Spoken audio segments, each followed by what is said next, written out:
Good morning जी, good morning भाई। की हाल चाल है भाई? चलो जी, सभी का हाल चाल फिर बढ़िया होना चाहिए।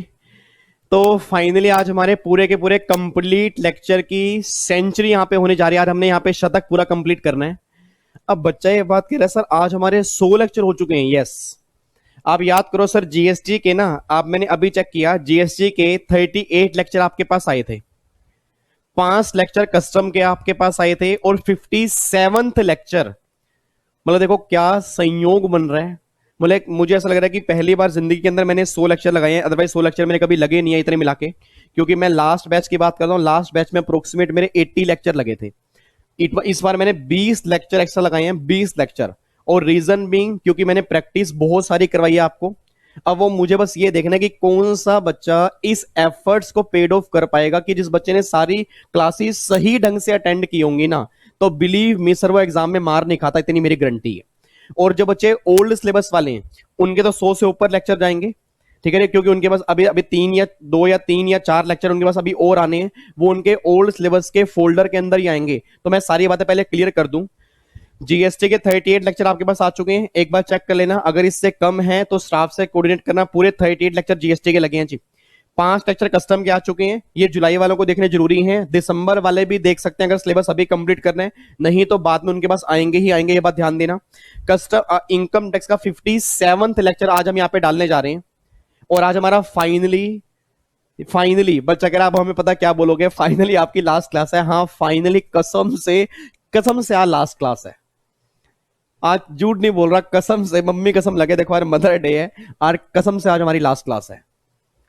मतलब आज मुझे अब ना मुझे थोड़ी सी अंदर से फीलिंग आ रही है कि यार वाकई आज हमारी लास्ट क्लास है। और जब मैंने 100 लेक्चर देखे ना, मुझे एक ऐसा फील हुआ, मैंने कहा यार 100 लेक्चर का साथ हमारा हो गया। आज तक 6 साल से मैं पढ़ा रहा हूं, किसी बैच में सिंगल बैच भी मेरा ऐसा नहीं किया कि मैंने 100 लेक्चर लगाए हूं। अब पता नहीं क्या अटैचमेंट आपके साथ है, मुझे नहीं पता आप बच्चों ने कैसे समझा है। आपके ब्लड में क्या टैक्स निकल रहा है भाई साहब, मेरे तो ब्लड में टैक्स निकलना अभी से स्टार्ट हो गया है। अब मुझे नहीं पता कितने सारे बच्चों को क्या समझ में आया है, क्योंकि कुछ बच्चों को लगा होगा लेक्चर बहुत ज्यादा, कोई फायदा इतने लेक्चर लगाने का है नहीं। बट कुछ बच्चों को लगा होगा कि वाकई जो सर ने मेहनत की है ना सर, वाकई मतलब है। और मैं इतनी गारंटी दे रहा हूं सर, बिलीव मी, अगर आपने सारे लेक्चर सही ढंग से डेली बेस पे अटेंड किए ना, मैं यहां बैठ के झूठ नहीं बोलूंगा, मेरा दिल ये बात बोलेगा। और आज मदर डे वैसे भी है, झूठ नहीं बोलूंगा। इट मीन अगर आपने सारे लेक्चर सही टाइम पे देखे हैं और सही वे में देखे हैं ना, आप एग्जाम में मार नहीं खाते। बिलीव मी सर, आप टैक्स के पेपर के अंदर मार नहीं खाओगे। बाकी मुझे पता नहीं, बट आप टैक्स के अंदर मार नहीं खाओगे, इतनी मेरी गारंटी है। आपने लेक्चर सही तरह से देखे हो, डेली लेक्चर सही तरह से कंप्लीट किया हो, और जैसे मैंने कहा था वैसे ही लेक्चर आपने देखे हो, अपने तरीके से ना देखे हो। अपने तरीके का मतलब स्पीड फास्ट करके ना देखे हो, एक दिन में 3-3 लेक्चर देखे हो। अगर वो किसी ने हरकतें की हैं उसकी मेरी गारंटी नहीं है, पर अगर आपने सही तरह से लेक्चर देखे हैं ना, बिलीव में आपका रिजल्ट बहुत बढ़िया आएगा। ठीक है। अच्छा एक बात अब और ध्यान सुना, मैं आपको सिर्फ 5-7 मिनट लूंगा, सिर्फ 5-7 मिनट लूंगा, देन फिर हम अपना लेक्चर स्टार्ट करेंगे। जो हमारे बैलेंस सेक्शन है डिडक्शन के, उसको आज हम फाइनली कंप्लीट कर लेंगे। एक क्वेश्चन मैंने आपको होमवर्क दिया था, वो होमवर्क पहले कंप्लीट करेंगे, फिर आपके बैलेंस आपके छोटे मोटे सेक्शंस हैं वो आज हम कंप्लीट करके आज हम फाइनली पैकअप कर देंगे। बट उससे पहले आपके कई सारे डाउट्स हैं, वो आज ही मैं क्लियर कर दूं, नहीं तो फिर मैं व्हाट्सएप पे रिप्लाई करता रह जाऊंगा, क्योंकि प्रॉब्लम क्या, इतने सारे मैसेज रहेंगे मैं रिप्लाई कर नहीं पाऊंगा। तो बेटर है कि आपके जो भी डाउट्स अगर आपके मन में हैं उसको मैं पहले ही क्लियर कर दूं।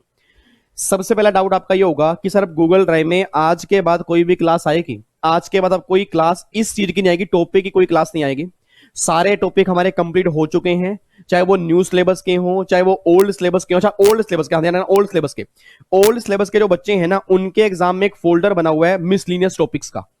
तो उसके अंदर मैंने ट्रांसफर वाइजिंग डाल दिया, डीटी डबल डाल दिया। कुछ टॉपिक्स आपके और हैं, कुछ टॉपिक आपके और हैं जो सिर्फ ओल्ड सिलेबस के अंदर है। तो ओल्ड लेवल वाले बच्चे कान खोल के सुन लें। आज हमारी 10 तारीख है, आज हमारी 10 तारीख है, 11 तारीख और 12 तारीख, मतलब 12 तारीख तक आपके बैलेंस जितने भी लेक्चर होंगे ना, जो भी लेक्चर होंगे वो आपके फोल्डर के अंदर आ जाएंगे। तो 12 तक वेट कर लेना, 12 तारीख तक आपके जितने भी लेक्चर होंगे, सिर्फ ओल्ड सिलेबस वाले बच्चे कह रहा हूं, उनके फोल्डर में आ जाएंगे। उनको स्टाफ को कॉल करने की रिक्वायरमेंट नहीं है। जीएसटी उनका हो चुका है, कस्टम उनके एग्जाम में है नहीं, और कंप्लीट इनकम टैक्स ओल्ड वालों का जो खत्म होगा वो 12 को खत्म होगा। न्यू सिलेबस वालों का आज ही सारा सिलेबस खत्म हो रहा है। ठीक है नी। दूसरी बात, कस्टम के सारे लेक्चर आ गए, इनकम टैक्स आज हमारे कंप्लीट हो जाएंगे। अच्छा बच्चा कहता है सर हमें प्रैक्टिस कैसे करनी है? पहली बात तो जितने क्वेश्चन हमने क्लास में प्रैक्टिस किए हैं वो आपने एक बार नहीं, दो बार नहीं, कम से कम 3 बार वो क्वेश्चन आपने सारे प्रैक्टिस करने हैं, क्योंकि बहुत बढ़िया बढ़िया क्वेश्चन हमने क्लास में प्रैक्टिस किए इस बार। और अगर वो 2 या 3 बार प्रैक्टिस करोगे ना सर, ध्यान रखना उससे बाहर पेपर नहीं बनेगा, यह बात ध्यान दो। उसके बाद जितने हमने क्लास में नोट्स बनाए हैं वो नोट्स आपने बहुत बढ़िया तरह से पढ़ने हैं। उस नोट्स में कोई भी डाउट्स अगर होगा उस डाउट्स को हाईलाइट करना है, ताकि सेकंड रिवीजन में उस डाउट्स पे टाइम लगाना है, वो डाउट आपका आया क्या है। और फिर अगर मैं स्कैनर की बात करूं, कई सारे बच्चों को स्कैनर नहीं मिला, तो मैंने तभी कहा था कि मैं फ्री ऑफ कॉस्ट अपलोड कर दूंगा। आपने चेक किया होगा एक्सपर्ट बनो की वेबसाइट पर, अभी तक मैंने 10 सेट डाले हैं। आज मेरा बैच खत्म हो जाएगा, आज मेरा प्रोफेशनल का भी बैच खत्म हो गया, उनको भी ओके टाटा बाय बाय हो चुकी है, आपको भी टाटा बाय बाय भी थोड़ी देर के अंदर हो जाएगी। अब इसके बाद मुझे कुछ नहीं करना, मुझे स्कैनर ही बनाना है, मुझे स्कैनर ही बनाना है। तो मैं टोटल 10 सेट और अपलोड करूंगा, टोटल 20 सेट आपके पास आ जाएंगे। अगर ये 20 सेट आपने 2 से 3 बार रिवीजन कर लिया ना सर, एग्जाम में ऑलमोस्ट क्वेश्चन जो होंगे सेम लेवल पर बनेंगे, बस ये बात ध्यान दो। तो स्कैनर मैं डाल दूंगा, उसकी आप टेंशन मत लो। रिवीजन क्लास ऑलरेडी यूट्यूब पे डली हुई है, 19 घंटे की इनकम टैक्स की रिवीजन क्लास भी डाल दी है, 18 घंटे की जीएसटी की रिवीजन क्लास भी डली हुई है, और जो डेली आधा आधा घंटा आके मैंने रिवीजन क्लास डाली है मिसलिनियस की, वो भी डली हुई है। और डेली जो आपके आईसीएसआई के गाइडलाइंस आंसर को रिवाइज करके करवा रहा हूं, वो भी मैं डेली बेस पे आ रहा हूं। तो मुझे नहीं लगता इससे बाहर कुछ आएगा सर। अब अगर इतने एफर्ट्स करने के बाद भी अगर नंबर नहीं आएंगे ना सर, फिर आप लाइफ में कभी एक्सक्यूज मत देना कि सर हमारी पढ़ाई नहीं होती। मतलब बिलीव मी, हमारा बैच बहुत बढ़िया गया, रिवीजन क्लास हमारी बहुत बढ़िया गई है। डेली शाम को मैं भगवान की दया से डेली शाम को आ रहा हूं, स्कैनर आपका मैं पूरा अपलोड कर दूंगा। अब अगर इतनी हैवी प्रैक्टिस करने के बाद भी अगर आप सही तरह से नहीं पढ़ पा रहे ना सर, फिर मेरे को नहीं लगता कि फिर एग्जाम कैसे क्रैक होंगे। ठीक है जी, तो बस मुझे ये बोलना है कि अपना जितने भी आपने लेक्चर देखे हैं उसको सही ढंग से आपने नोट्स बनाए हो, ठीक है जी, उसको आपने डेली बेस पे पढ़ा हो। और अगर डेली बेस पे आपने पढ़ा है तो मुझे पूरी की पूरी उम्मीद है कि मेरी क्लास का हर बच्चा ना टैक्स में एग्जम्पशन जरूर लेके आएगा।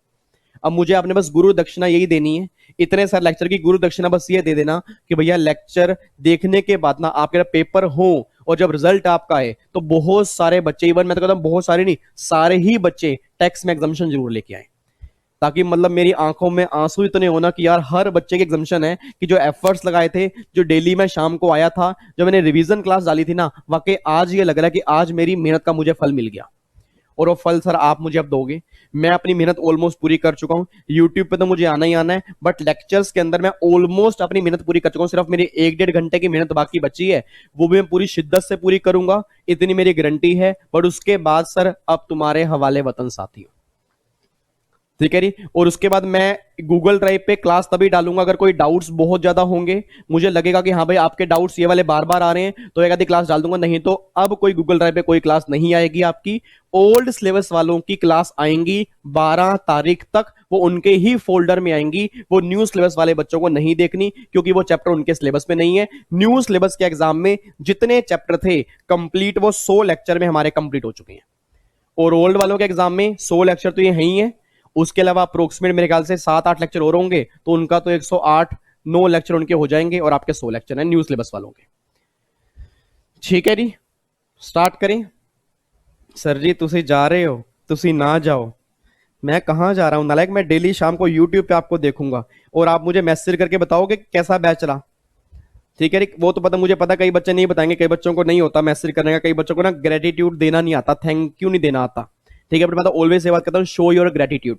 इट मीन कहीं से आपको थोड़ा सा भी अगर 1% भी सीखने को मिला है, मैं ये कहता हूं कि आप तारीफ मत करो, बट कम से कम ये मैसेज भेज दो कि सर अगले बैच में आप ये इंप्रूवमेंट कर सकते हो, भाई अगले बैच में आप ये इंप्रूवमेंट करो। ठीक है ना, क्योंकि ऑब्वियस बात है कई बच्चों के दिल में गुस्सा होता है, कई बच्चों के दिल में प्यार होता है, तो जो भी आपकी फीलिंग्स है ना, जो आपकी फीलिंग्स हैं, आपने मुझे जरूर मैसेज करके बतानी है कि सर ये बैच हमारा ऐसा रहा। ठीक है, क्योंकि सारी रिकॉर्डिंग मैंने इनकम टैक्स की 57 क्लास, बिलीव मी, आज तक मेरा भगवान जानता है, मेरी मदर मेरी जानती है, क्योंकि उनको मैं भगवान मानता हूं, कि आज तक मैंने बंद कमरे के अंदर 57 क्लास इनकम टैक्स की ऐसे कभी रिकॉर्ड नहीं की, और वो भी रेगुलर बैच की। और मेरा भगवान जानता है कि मैंने कैसे रिकॉर्ड किया, ये मान के कि आप मेरे सामने बैठे हो, मतलब बिलीव मैंने ऐसे रिकॉर्ड किया है, और शायद कुछ बच्चों को फीलिंग आई भी होगी, और नहीं तो सर बंद कमरे के सामने एक कैमरे के सामने पढ़ाना और 57 लेक्चर रिकॉर्ड करना, ये बहुत बड़ी लगती है कि मेरे को, हाँ भाई नहीं हो सकते यार, इससे बढ़िया तो भैया पुराना बैच दे दो और बाद में अमेंडमेंट क्लास दे दो, वो भी चलेगा, बट मेरा दिल नहीं मानता ना।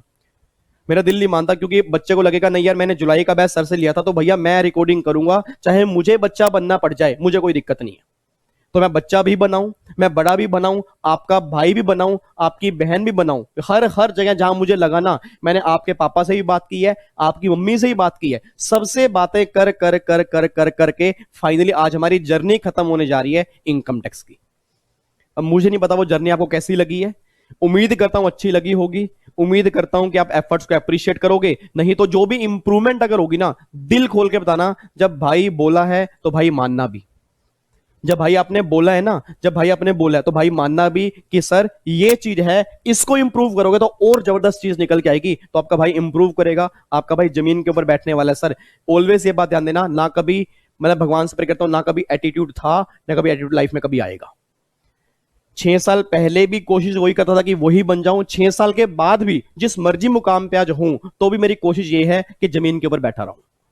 तो प्लीज जो भी इंप्रूवमेंट आपको लगती हैं वो भी आपने बतानी है, और कैसा एक्सपीरियंस रहा वो भी आपने जरूर बताना है। और नंबर मैंने आपको दिया ही है, नंबर एक बार मैं दोबारा दे दूं, 9643036663, ये व्हाट्सएप नंबर है, सबके पास है। बच्चा कह रहा है हाँ रिप्लाई तो इस पर करते नहीं सर, 11,000 से ऊपर अनरीड मैसेज पड़े हुए हैं, अब जाके अब थोड़े पढ़ने स्टार्ट करूंगा, अब डेली बेस पे रिप्लाई करूंगा, ठीक है। बट फिर भी अपनी फीलिंग जरूर शेयर करना, जरूर शेयर करना। कई बच्चों के दिल में गुस्सा है, गुस्सा निकालना, प्यार है, प्यार निकालना, जो भी आपके दिल में फीलिंग्स है ना सर, वो जरूर निकालना कि आपका एक्सपीरियंस कैसा रहा, क्योंकि ये मेरे लिए बहुत जरूरी है, ये मेरा मोटिवेशन है कि जो मैंने एफर्ट्स लगाए हैं उस एफर्ट्स का मुझे क्या रिजल्ट मिल रहा है, मुझे क्या इंप्रूवमेंट करनी चाहिए, ठीक है जी। बच्चा कह रहे हैं बस सर अब आगे बढ़ो, चलो ठीक है जी, तो चलें फिर आगे। एक बार लास्ट बार हैंड शेक कर लो, ऐसे ऐसे ऐसे सारे मिलके हाथ रखेंगे ऊपर, सारे पूरी जितनी फैमिली बैठी है, जितनी फैमिली मेरे सामने बैठी है, सब ऐसे हाथ रखेगी ऊपर, सारे हाथ रख ले, फिर ऊपर मैं अपना हाथ रखूंगा, सबने हाथ रख लिया। कसम है अगर किसी ने हाथ आगे नहीं किया, कसम है, ध्यान रखना, माता रानी पाप लगाएगी, माता रानी पाप लगाई, कसम है, ध्यान रखना, सबने अगर सबने हाथ आगे नहीं किया, सबने हाथ आगे कर लिया, ये लो जी मैंने ऊपर हाथ रख दिया।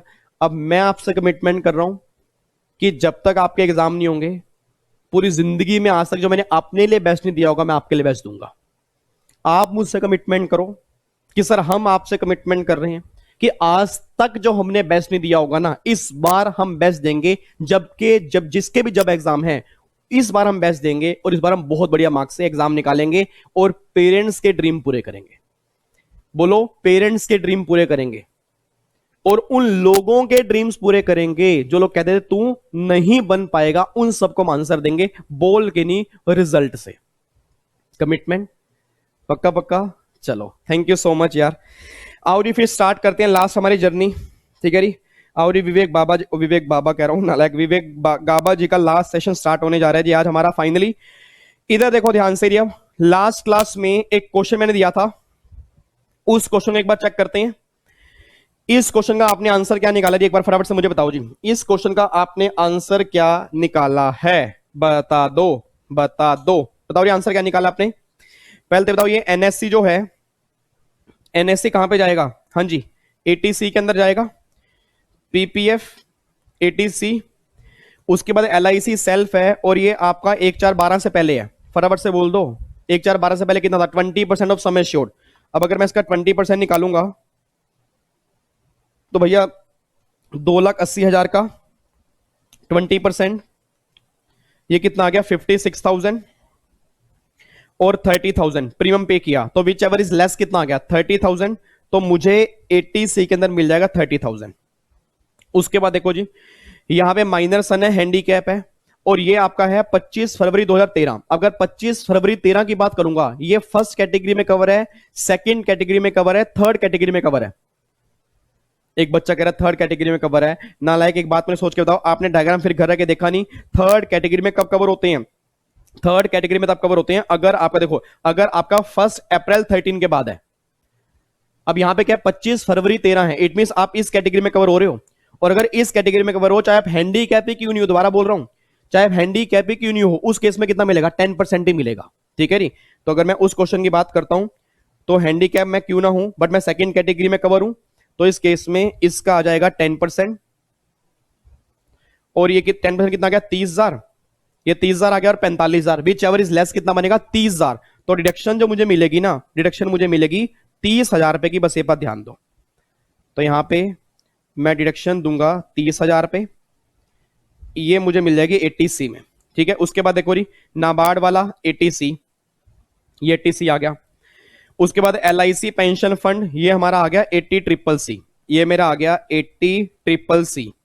और ये NPS कंट्रीब्यूशन जो मेरा आ गया ना, ये मेरा आ गया 80CCD1, 80CCD1 आ गया। आओ जी अब वही गेम खेलते हैं। गेम कौन सी खेलनी है? 80C प्लस में 80CCC प्लस में 80CCD1, इसको मिला के डिडक्शन कितनी मिलनी है? इन तीनों को मिला के डिडक्शन कितनी मिलनी है? 1.5 लाख रुपए तक की। पहले तो 80C में कितना है? ये 20,000, कैलकुलेट करो साथ साथ। 20,000 प्लस में ये 40,000, 60,000 हो गया, और प्लस में ये 30,000, 90,000 हो गया, और प्लस में ये 30,000 आएगा, प्लस में 30,000, 1,20,000, और प्लस में ये 10, 1,30,000 पे आपका आ गया 80C, 1,30,000 पे आपका आ गया 80C। ठीक है जी। उसके बाद 80CCC पेंशन फंड LIC वाला 5,000 पे, ये कितना हो गया? 135, और ये 90,000 है। अब सोच के बोला ये 135 हो गया। अब 80CCD1 में क्या मुझे पूरा 90 मिलेगा? नहीं, 1.5 लाख तक मिलना है टोटल। अब अगर ये टोटल मुझे 1.5 लाख तक मिलना है तो माइनस में 130 और माइनस में 5,000, तो ये 15,000 मुझे मिलेगा। बस ये बात ध्यान दो। तो ये मुझे मिल गया पूरा का पूरा 1.5 लाख रुपए, ये मुझे पूरा मिल गया। अच्छा 1.5 लाख पूरा मिलेगा, ये किसने कहा था? याद करो, 80CCE ने कहा था। 80CCE ने कहा था 80C प्लस में 80CCC प्लस में 80CCD1, इन तीनों को मिलाकर कितना मिलेगा? 1.5 लाख मिलेगा। अच्छा अब ये सोच के बोलना, अब 90,000 में से ये 15,000 तो मुझे मिल गया 80CCD1 के अंदर। अब ये बैलेंस मेरा कितना रह गया? 90 में से 15 माइनस करूंगा तो बैलेंस मेरा रह गया 75।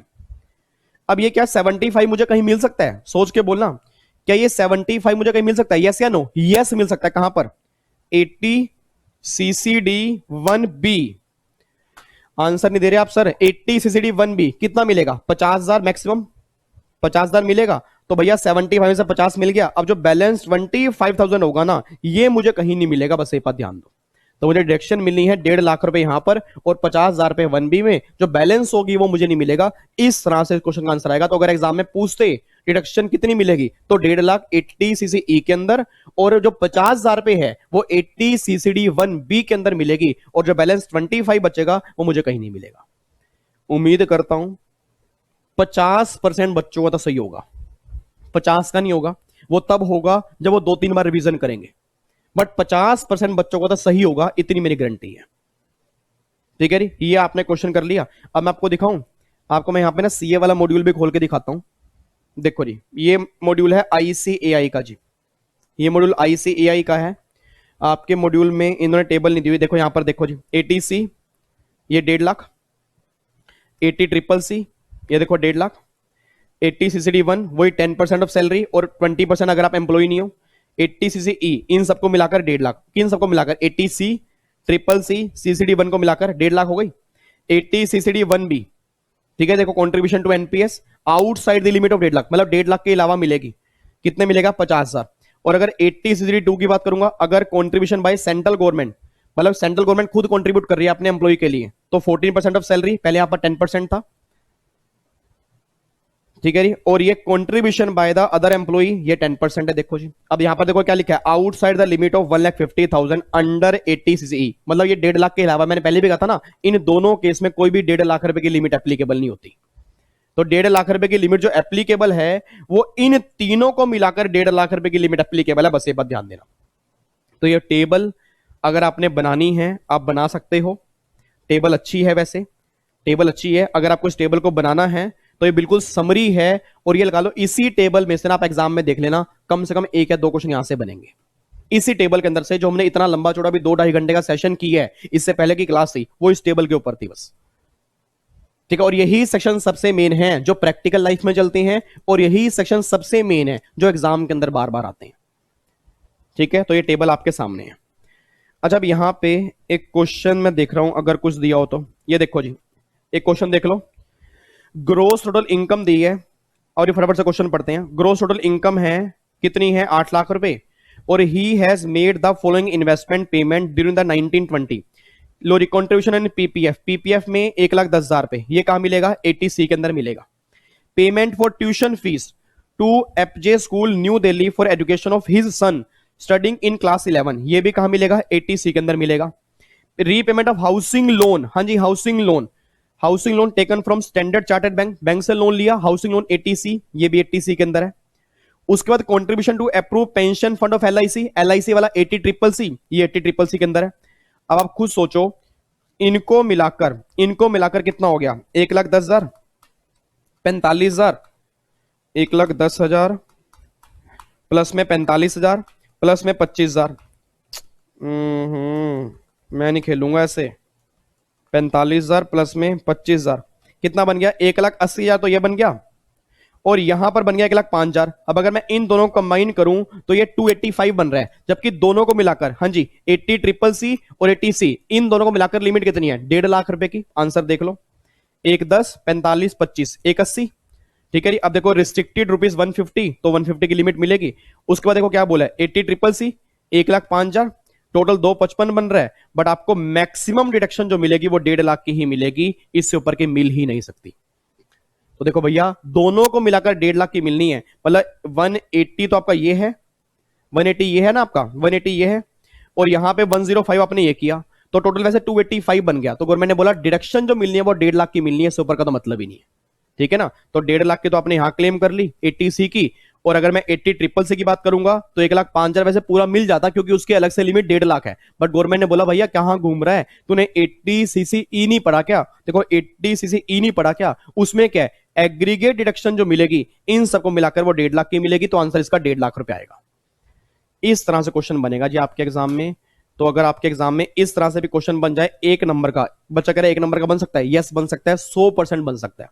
तो अगर इस तरह से बनेगा तो उसका आंसर ही आएगा।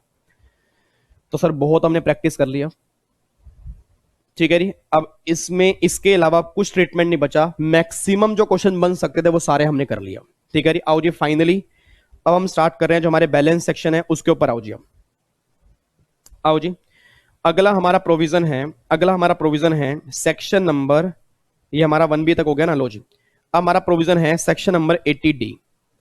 अब सेक्शन नंबर 80D से पहले ना थोड़ा समझ लो, उसके बाद फिर हम 80D पढ़ेंगे, क्योंकि 80D में कुछ है नहीं, लिमिट्स हैं, लिमिट्स आपको याद करनी है, बट उससे पहले आपको पता हो 80D है क्या।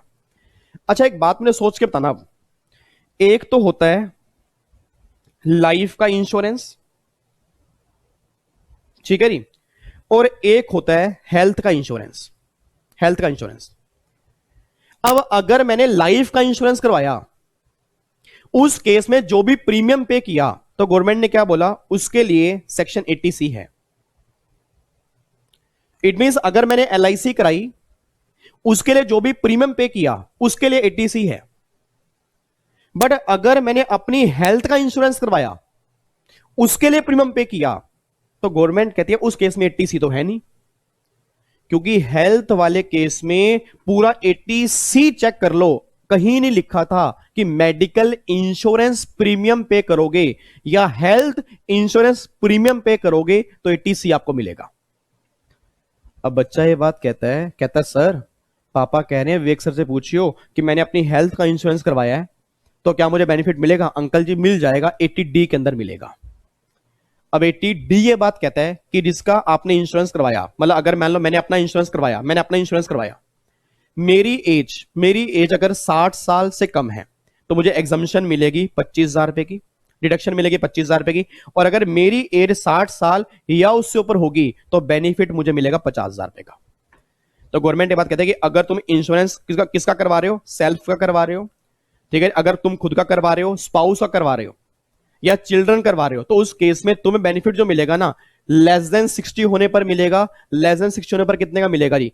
25,000 रुपए का मिलेगा। और अगर 60 और मरोगे तो लिमिट कितने की मिलेगी? 50,000 रुपए की लिमिट आपकी मिल जाएगी। अच्छा बच्चा कहता है सर अगर मान लो किसी ने अपने पेरेंट्स का भी करवा लिया, अगर मान लो पेरेंट्स का भी आपने करवाया, तो उस केस में 25 और 50,000 रुपए की लिमिट है, तो क्या वो टोटल मिला के गवर्नमेंट कहती नहीं, गवर्नमेंट कहती है तेरी वाइफ की और तेरे बच्चों की लिमिट अलग है, और अगर तुम पेरेंट्स का अलग से इंश्योरेंस कराओगे तो उनकी लिमिट तुम्हें अलग मिलेगी। इट मींस 25,000 तेरी, 25,000 तेरे पेरेंट की, और अगर तुम्हारी ये 60 साल से ऊपर है तो ऑब्वियस सी बात है उनकी एज भी 60 साल से ऊपर होगी, तो 50 तेरी 50 उनकी। बट अगर तुम्हारी एज 60 साल से कम है, उनकी 60 साल से ऊपर है, तो 25 और 50, मतलब अगर कोई बच्चा समझदार हो तो 80D में मैक्सिमम डिडक्शन मैं 1 लाख रुपए तक की क्लेम कर सकता हूं, क्योंकि अगर दोनों 60 साल से ऊपर होंगे तो 50 मेरे और 50 मेरे पेरेंट्स के। एक बच्चा कहता है ऐसा कैसे होगा, कहां पर दोनों 60 साल से ऊपर हैं? सर एक बात मैंने सोच के बताओ, आर इंडिया में बहुत सारे लोग ऐसे हैं जिनके खुद की एज 60 साल से ऊपर है, उनके पेरेंट्स भी 60 साल से ऊपर के हैं। अपने इंडिया के प्राइम मिनिस्टर देख लो, हमारे देश के प्राइम मिनिस्टर नरेंद्र मोदी 60 साल से ऊपर है, उनकी मदर 60 साल से अप्रोक्सीमेट 90 से ऊपर है, अप्रोक्सीमेट 90 से ऊपर है। तो वो दोनों जो हैं वो 1 लाख रुपए की लिमिट में कवर होते हैं। तो ना आपके माइंड में लाना चाह रहा हूं, क्योंकि प्रॉब्लम पता क्या है, बच्चा कहता है ऐसा केस हो ही नहीं सकता। केस क्यों नहीं हो सकता? केस हर केस पॉसिबल है, हर केस। जैसे मान लो मैं हूं, मेरी एज 60 साल से कम है, मेरे पापा की एज 60 साल से कम है, अगर मैंने अपना कराया, पापा का भी कराया, दोनों की लिमिट हो गई 50,000। मेरी एज 60 साल से कम है, पापा की 60 साल से ऊपर है, 75 हो गई। मेरी भी 60 साल से ऊपर है और पापा की भी 60 साल से ऊपर है, दोनों को मिलाकर 1 लाख रुपए तक का बेनिफिट क्लेम कर लूंगा 80D के अंदर। बस ये पर ध्यान देना। अच्छा अब सुना ध्यान से, कहना क्या चाह रहा हूं, अब इसमें इंश्योरेंस का तो बेनिफिट मिलेगा, बट कई लोग क्या करवाते हैं, आपने देखा होगा आजकल ना लोग हेल्थ का चेकअप भी कराते हैं। आजकल पूरी बॉडी चेकअप कराते हैं, प्रिवेंटिव हेल्थ चेकअप कराते हैं। फॉर एग्जांपल आपको बताओ 2,000 पे 3,000 पे पूरी बॉडी का चेकअप हो जाता है, ब्लड टेस्ट होता है पूरी बॉडी का। अब होता क्या था कि अगर मैंने प्रिवेंटिव हेल्थ चेकअप कराया और उस चेकअप के लिए मैंने 3,000 रुपए की पेमेंट की, तो उसकी डिडक्शन ना मुझे 80D के अंदर मिलती नहीं थी। और गवर्नमेंट ये चाहती है कि इंडिया में रहने वाला हर पर्सन प्रिवेंटिव हेल्थ चेकअप जरूर करवाए। रीजन बीइंग, कौन सी बीमारी अंदर पनप रही है कैसे पता लगेगा, क्या प्रॉब्लम आ रही है कैसे पता लगेगा। अगर पहले ही पता लग जाए तो बीमारी का इलाज होगा ना। तो गवर्नमेंट ने प्रमोट करने के लिए क्या किया कि अगर कोई पर्सन प्रिवेंटिव हेल्थ चेकअप के लिए भी खर्चा करता है तो हम उसे 80D में डिडक्शन दे देंगे मैक्सिमम 5,000। बट वो कान खोल के सुन ले कि जो 5,000 रुपए की लिमिट है वो इन एडिशन टू 25 और 50,000 नहीं है, वो उसके बीच में इंक्लूड है। इट मीन जो 25,000 और 50,000 रुपए की लिमिट है वो इंक्लूसिव है प्रिवेंटिव हेल्थ चेकअप। बस ये पर ध्यान देना। तो सर आपके एग्जाम में क्वेश्चन बन गया, आपके एग्जाम में क्वेश्चन क्या बन गया कि 22,000 पे मेडिकल प्रीमियम पे किया और 4,000 पे प्रिवेंटिव हेल्थ चेकअप पे किया, तो सर गलती से भी 26 मत कर देना, डिडक्शन 25,000 रुपए की मिलेगी। डिडक्शन 25,000 रुपए की मिलेगी। रीजन बिंग, क्योंकि जो प्रिवेंटिव हेल्थ चेकअप के 5,000 रुपए हैं वो 5,000 उस 25 और 50 की लिमिट में इंक्लूड है। और ये बात मैं नहीं कह रहा सर, ये बात साफ साफ लॉ में लिखी है, ये बात साफ साफ लॉ में लिखी है कि प्रिवेंटिव हेल्थ चेकअप के जो 5,000 हैं, जो 5,000 होंगे ना वो आपके लिमिट में इंक्लूड होंगे। बस ये बात ध्यान देना, ठीक है। अच्छा एक बात और सुनो ध्यान से, आपको पता हो आज जो इंश्योरेंस कंपनी होती है ना, आज जो मेडिकल इंश्योरेंस कंपनी होती है, जैसे मान लो मेरी एज फॉर एग्जांपल 27 साल है, मेरी एज मान लो 27 ईयर है, आपकी एज मान लो 18 20 साल 22 साल हो गई, तो होगा क्या कि हमारा इंश्योरेंस तो हो जाएगा, मेडिकल इंश्योरेंस कंपनी वाले हमारा इंश्योरेंस कर देंगे। रीजन में उन्हें लगेगा भाई इनको भी बीमार होने में टाइम लगेगा। बट जिनकी एज 60 साल है उससे ऊपर होती है ना, तो नॉर्मली मेडिकल कंपनी वाले, मेडिकल इंश्योरेंस वाले ना उनका इंश्योरेंस करते नहीं है। आप खुद समझदार हो उनका इंश्योरेंस क्यों नहीं करते होंगे। अगर मान लो मेरे फादर की एज 65 साल की हो गई, तो मेडिकल इंश्योरेंस कंपनी वाले ना इंश्योरेंस करते हुए डरेंगे। क्यों डरेंगे? क्योंकि उनको पता है भाई 60 साल से ऊपर बीमारियां आनी। अब अगर बीमारियां आ गई, ये हॉस्पिटल में रहेगा, सारा खर्चा हमारा होगा, तो हमें तो फायदा कुछ भी नहीं होगा। तो नॉर्मली मेडिकल कंपनी वाले क्या करते हैं, 60 साल या उससे ऊपर वालों का इंश्योरेंस करने से ना मना कर देते हैं। बट सबसे ज्यादा खर्चा होता ही उनके ऊपर है। अब अगर मान लो मैंने मेडिकल एक्सपेंडिचर किया, फॉर एग्जांपल किसी पर्सन ने मेडिकल एक्सपेंडिचर किया अपने फादर के लिए, और फादर की एज मान लो 70 ईयर है और फादर का इंश्योरेंस है नहीं। अब अगर फादर का इंश्योरेंस नहीं है, मेडिकल खर्चा कर रहा हूं, तो उस केस में मैं कहां जाऊं। तो गवर्नमेंट ने स्पेशली 80D में एक पॉइंट डाला। गवर्नमेंट ने कहा देख विवेक, अगर किसी की एज 60 ईयर या उससे ऊपर है, उनका इंश्योरेंस है, फिर तो 80D में डिडक्शन क्लेम कर ले। बट अगर इंश्योरेंस नहीं है और तू मेडिकल खर्चा कर रहा है उनके ऊपर, तो फ्लैट हम तुझे डिडक्शन मैक्सिमम 50,000 तक की दे देंगे। बस ये बात ध्यान दियो। तो सर आज मैं कहना क्या चाहता हूं कि आज 80D में अगर मेडिकल इंश्योरेंस है उसका प्रीमियम पे करोगे, उसका बेनिफिट तो मिलेगा ही मिलेगा। अगर मान लो मेरा इंश्योरेंस नहीं है, मेरी एज 60 साल से ऊपर है, तो अगर मेरे ऊपर मेडिकल खर्चा किया जाएगा, मेडिकल एक्सपेंडिचर किया जाएगा, तो भी बेनिफिट मुझे 80D के अंदर मिल जाएगा।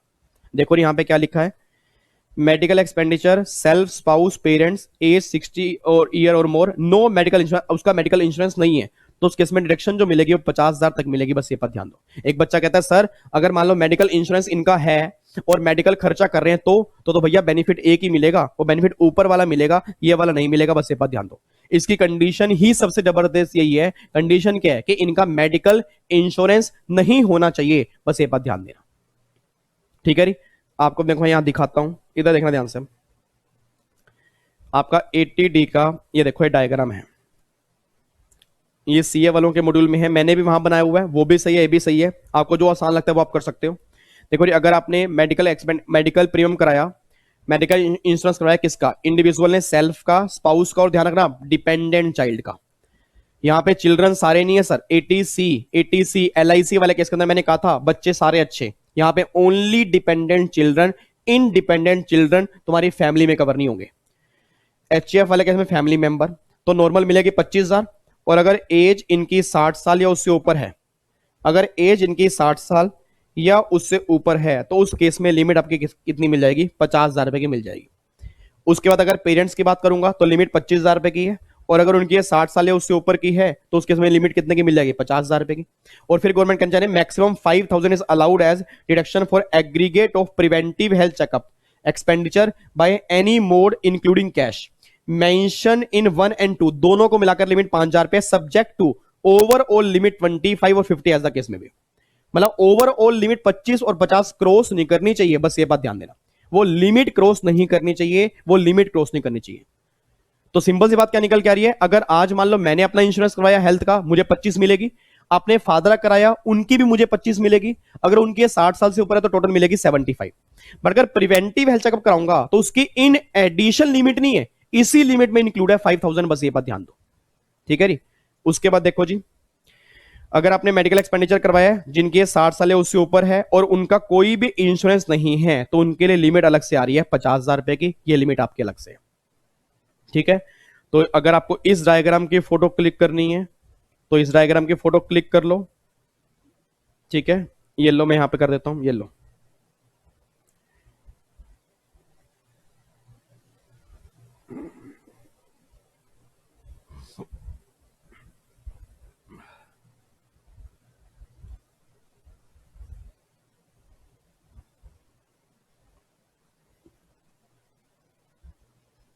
कर दूं ऊपर, येलो।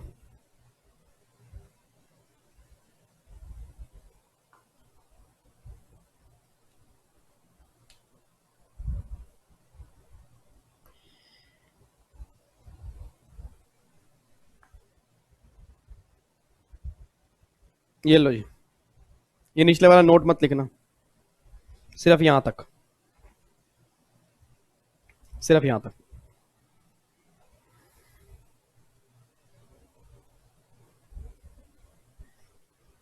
ठीक है जी। अब यहां पे एक क्वेश्चन देखते हैं जी, क्वेश्चन क्या है, आओ जी। ये क्वेश्चन 6 देखो, इंपॉर्टेंट क्वेश्चन है, 80D में से भी एग्जाम में कई बार क्वेश्चन बन चुका है, ध्यान रखना। मिस्टर ए, एज है 40 साल, paid medical insurance premium of 20,000 during the 1920 to insure his health as well as the health of spouse, ठीक है। He also paid medical insurance premium of 47,000 during the year to ensure health of his father age 63। तो मतलब मैं अपना पे कर रहा हूं 20,000 रुपए का और अपने फादर का पे कर रहा हूं 47,000 रुपए का, बहुत बढ़िया बात है। फिर वो कहना चाह रहे हैं who is not dependent on him, कोई दिक्कत वाली बात नहीं है। पेरेंट्स डिपेंडेंट हो इंडिपेंडेंट हो कोई दिक्कत नहीं है, पेरेंट्स की मुझे मिलनी है, बच्चे के केस में डिपेंडेंट होना चाहिए। He contribute 3600 to central government health scheme during the year. अब अगर सेंट्रल गवर्नमेंट हेल्थ स्कीम के अंदर कंट्रीब्यूट करूंगा उसका बेनिफिट भी मुझे 80D के अंदर मिल जाता है जी। आपको मैं दिखाऊं, अगर आपने यहां पे ध्यान से पढ़ा हो, यहां पे क्या लिखा था, एक तो वही आपका मेडिकल प्रीमियम अगर आप पे करोगे, और अगर सेंट्रल गवर्नमेंट हेल्थ स्कीम में कंट्रीब्यूट करोगे तो भी आपको 80D मिल जाएगा। अब ये सेंट्रल गवर्नमेंट हेल्थ स्कीम क्या होती है, जिनके फादर गवर्नमेंट एम्प्लॉय होंगे ना उन्हें पता होगा। जिनके फादर गवर्नमेंट एम्प्लॉय होंगे सिर्फ उस केस में होती है और किसी केस में नहीं होती। तो सेंट्रल गवर्नमेंट की एक अलग से हेल्थ स्कीम होती है कि हमारे एम्प्लॉय इसमें कंट्रीब्यूट करेंगे ना तो उनको 80D मिल जाएगा, चाहे उनका इंश्योरेंस हो या ना हो।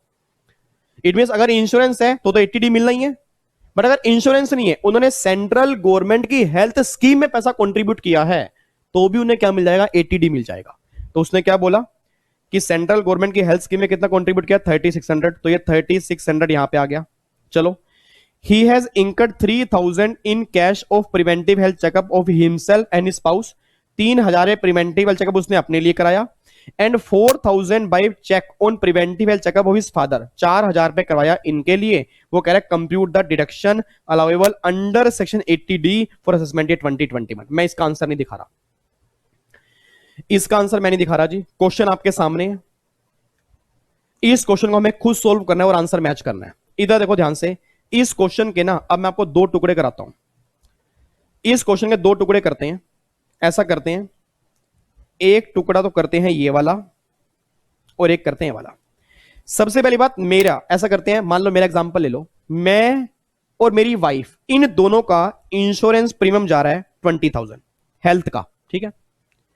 3600 मैंने कंट्रीब्यूट किया सेंट्रल गवर्नमेंट हेल्थ स्कीम, उसका डिडक्शन मुझे मिल जाएगा। और मैंने और अपनी मेरी वाइफ ने, दोनों ने प्रिवेंटिव हेल्थ चेकअप के लिए खर्चा किया 3000 रुपए। मैंने अपने फादर का, उनके 60+ है, उनका इंश्योरेंस प्रीमियम पे किया 47,000। उनका प्रिवेंटिव हेल्थ चेकअप कराया, उनके लिए कितने पे किए, 4000। पहले तो मुझे इतना बताओ, इन सबको मिलाकर कितना आ रहा है, इन सबको मिलाकर कितना आ रहा है, 20,000 प्लस में 3600 प्लस में 3000, कितना आ रहा है, ये आ रहा है 26,600। अब अपने आप बोल देना, अपने आप बोल देना डिडक्शन, हाँ जी, डिडक्शन मुझे सारी मिलेगी या 25 की मिलेगी? सर डिडक्शन मुझे पूरी मिलेगी या 25 मिलेगी? सर 25 मिलेगी। अभी मैंने क्या बोला, प्रिवेंटिव हेल्थ चेकअप को अलग से मत लेके चलो, ये ऑलरेडी 25,000 की लिमिट में इंक्लूड है, 25 की लिमिट में इंक्लूड है, ये बात ध्यान देना। तो ये मिल रहा है 26,600, डिडक्शन मुझे मिलेगी 25,000 की, तो 25,000 तो मेरी ये हो गई। It mean preventive health checkup मुझे 3,000 पूरा नहीं मिलेगा, मुझे कितना मिलेगा, सिर्फ और सिर्फ 20,000 प्लस में 3600 और माइनस है 25,000, तो प्रिवेंटिव हेल्थ चेकअप मिलेगा सिर्फ 1,400 रुपए। रीजन बीइंग क्योंकि बैलेंस मुझे अलाउड ही नहीं होगा, क्योंकि मेरी लिमिट क्रॉस हो गई है। अच्छा, अब यहां पे आ रहा 47 और 4 51, डिडक्शन मिलनी कितनी है, 50, तो ये 4 मुझे पूरा नहीं मिलेगा, ये सिर्फ मुझे 3,000 मिलेगा। आपको मैं दिखाऊं, ये देखो 20, ये पूरा 20 मिल गया, 3600 ये पूरा 36 मिल गया, ये 3,000 पे ये मुझे मिला 1,400 रुपए। रीजन बीइंग क्योंकि टोटल इतना मिला है, डिडक्शन मुझे मिलनी है 25 की। और अगर मैं अपने फादर की बात करूंगा, 47 पूरा, यहां पे 4 है, यहां पे मिलेगा 3। रीजन बीइंग डिडक्शन मिलेगी 50 की, और 50 और 25 75,000 की टोटल डिडक्शन क्लेम कर लूंगा। ये इसका आंसर आएगा। सर बताओ इस क्वेश्चन में है क्या? अब अगर आप इसको भी मुश्किल बोलते हो तो पेपर तो बहुत अलग लेवल पे मुश्किल आएगा फिर। अब अगर आप इसको भी मुश्किल बोलोगे ना सर, पेपर बहुत मुश्किल आएगा। ये बिल्कुल फ्लैट क्वेश्चन है, बिल्कुल गिरा हुआ। अब सोच के बोला, जिसने टेबल ध्यान से पढ़ ली, टेबल में सिंपल सी बात लिखी है, मेरे को मिलेगा 25, मेरी ये 60 साल उससे ऊपर है तो 50 मिलेगा। अपने पेरेंट्स के लिए करवाया, उनका मिलेगा मुझे 25, उनके 60+ है तो मुझे 50 मिलेगा। और प्रिवेंटिव हेल्थ चेकअप की लिमिट है 5,000 रुपए, बट ये 5,000 इन एडिशनल लिमिट नहीं है, ये 25 और 50 में इंक्लूड है, और ये हम दोनों का मिला के लिमिट 5,000 रुपए है। ऐसा नहीं है मेरी 5 लाख पेरेंट्स के लग, ना ना ना, वैसे डिडक्शन अलग अलग है, बट प्रिवेंटिव हेल्थ चेकअप वाले केस में एग्रीगेट जो डिडक्शन मिलनी है वो 5,000 की मिलनी है। बच्चा कह रहा है ऐसा कहां लिखा है कि दोनों की 5,000 रुपए? आपने ध्यान से पढ़ा नहीं फिर। Maximum 5,000 allowed as deduction for aggregate of preventive health checkup expenditure by any mode including cash, mention 1 and 2, वही कह रहे ना, 1 and 2 दोनों को मिलाकर एग्रीगेट लिमिट 5,000 रुपए की है। वैसे इंश्योरेंस की लिमिट अलग अलग है, इंश्योरेंस के बेनिफिट की लिमिट अलग अलग है, बट प्रिवेंटिव हेल्थ चेकअप वाले केस में दोनों को कंबाइन 5,000 रुपए। एग्जाम में क्वेश्चन बन सकता है कि 4,000 रुपए प्रिवेंटिव हेल्थ चेकअप खुद का और 4,000 पेरेंट्स का, दोनों का हो गया 8,000 रुपए। तो गलती से मत बोल देना 5 और 5 के अंदर है, 10,000 है, 8 है, अलाउड कर दो ना, 5,000 से ऊपर अलाउड होगा ही नहीं। 5,000 से ऊपर तो डिडक्शन मिलनी ही नहीं है, दोनों को मिलाकर यह बात ध्यान देना। बात समझ में आ रही है? तो ये सेक्शन आपका 80D है, 80D का आपका ये पॉइंट निकल के आता है। ऐसा करो, नीचे मतलब वहीं पर ये टेबल जहां पे आप उतारोगे ना, ये टेबल जहां पे आप इसको नोट डाउन करोगे उसके नीचे ही आपने क्रक्स लिखना है।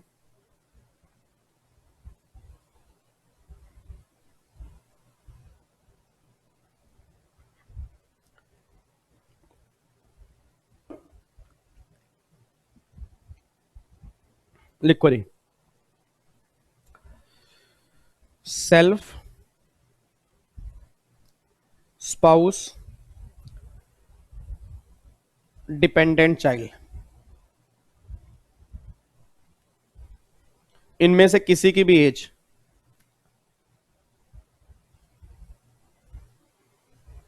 60 ईयर से लेस है,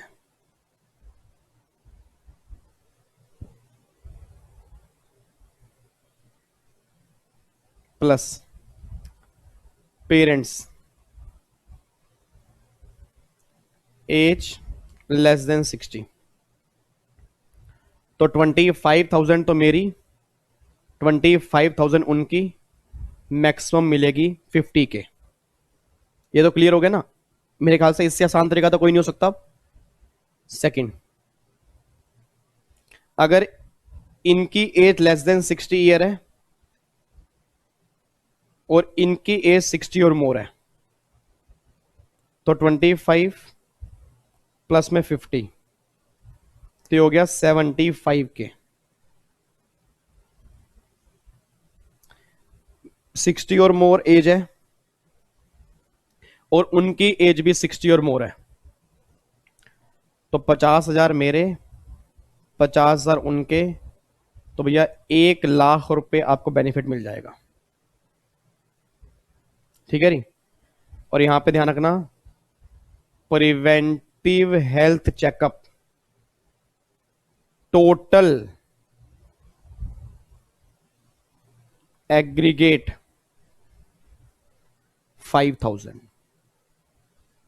ठीक है री? 5,000 यहां लिख लो, नोट इन एडिशन टू 25 के और 50 के, मतलब ये उसके एडिशन में नहीं है जी। तो ये लिमिट आपकी निकल के आ रही है। तो आपके एग्जाम में ना इस क्रक्स में से क्वेश्चन बन जाएगा कि टोटल डिडक्शन कितनी मिलनी है 80D की, ये आपके सामने है। ठीक है जी? सर इतनी सारी लिमिट याद कैसे करेंगे? याद तो करनी पड़ेगी मेरे नंद गोपाल, याद तो करनी पड़ेगी। टेंशन क्यों ले रहे हो? इतने माथे पे सलवट कैसे आ गई? अभी तो आपकी एज ही 18-20 साल है, नालायक को याद इतनी टेंशन क्यों ले रहे हो? हम भी तो पढ़े हैं और हमने भी सारी लिमिट्स याद की हैं। याद करने के तरीके होते हैं, बस वो तरीका यूज कर लो। मैंने आपको बोला है ना, रूम दीवार पे चिपका दो, तरीका हो गया बस। अब अगर आप वो तरीका फॉलो ही नहीं करोगे और रोते रहोगे कि मुझे याद कैसे होंगे, फिर याद कैसे होंगी? ठीक है ना? तरीका तो फॉलो करना पड़ेगा। ये लिमिट्स आपको ऑटोमेटिकली याद हो जाएंगी, ये मेरी गारंटी है। ठीक है नी? आगे आओ जब यहां पे अगले पॉइंट पर आओ। अब ये हमारा 80D हो गया। अच्छा, अब हमारा अगला पॉइंट नंबर 7 है 80DD। ये 80DD है जी। अब ये 80DD का मतलब क्या, वो ध्यान सुनना। सर एक बात मुझे बताना, आप में से कौन बच्चा मुझे बताएगा, आज हैंडीकैप जो बच्चे होते हैं ना, हैंडीकैप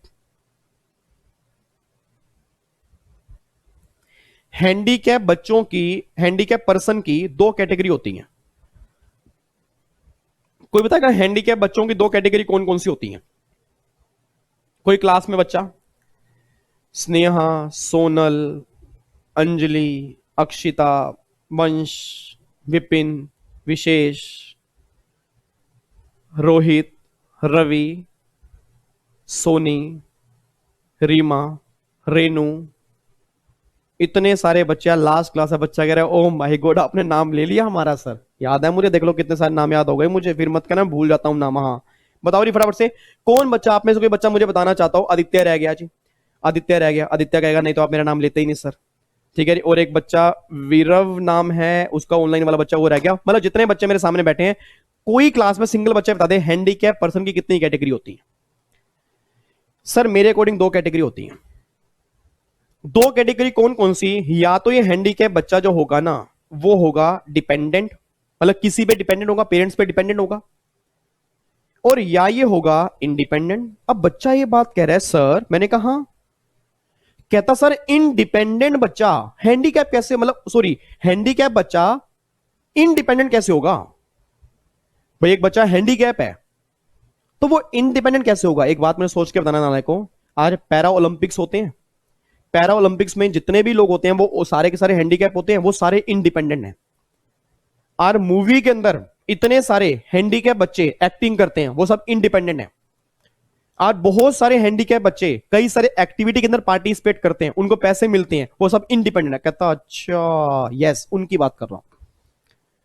इट मींस एक बच्चा हैंडीकैप है और वो पेरेंट्स पे डिपेंडेंट है, तो उसके लिए डिडक्शन मिलेगी सेक्शन 80 डीडी के अंदर। और एक बच्चा डिपेंडेंट है, एक बच्चा सॉरी हैंडीकैप है, बट हैंडीकैप वो कैसा? इंडिपेंडेंट, मतलब अपने खुद की अर्निंग खुद करता है, तो उस केस में डिडक्शन मिलेगी 80 यू के अंदर।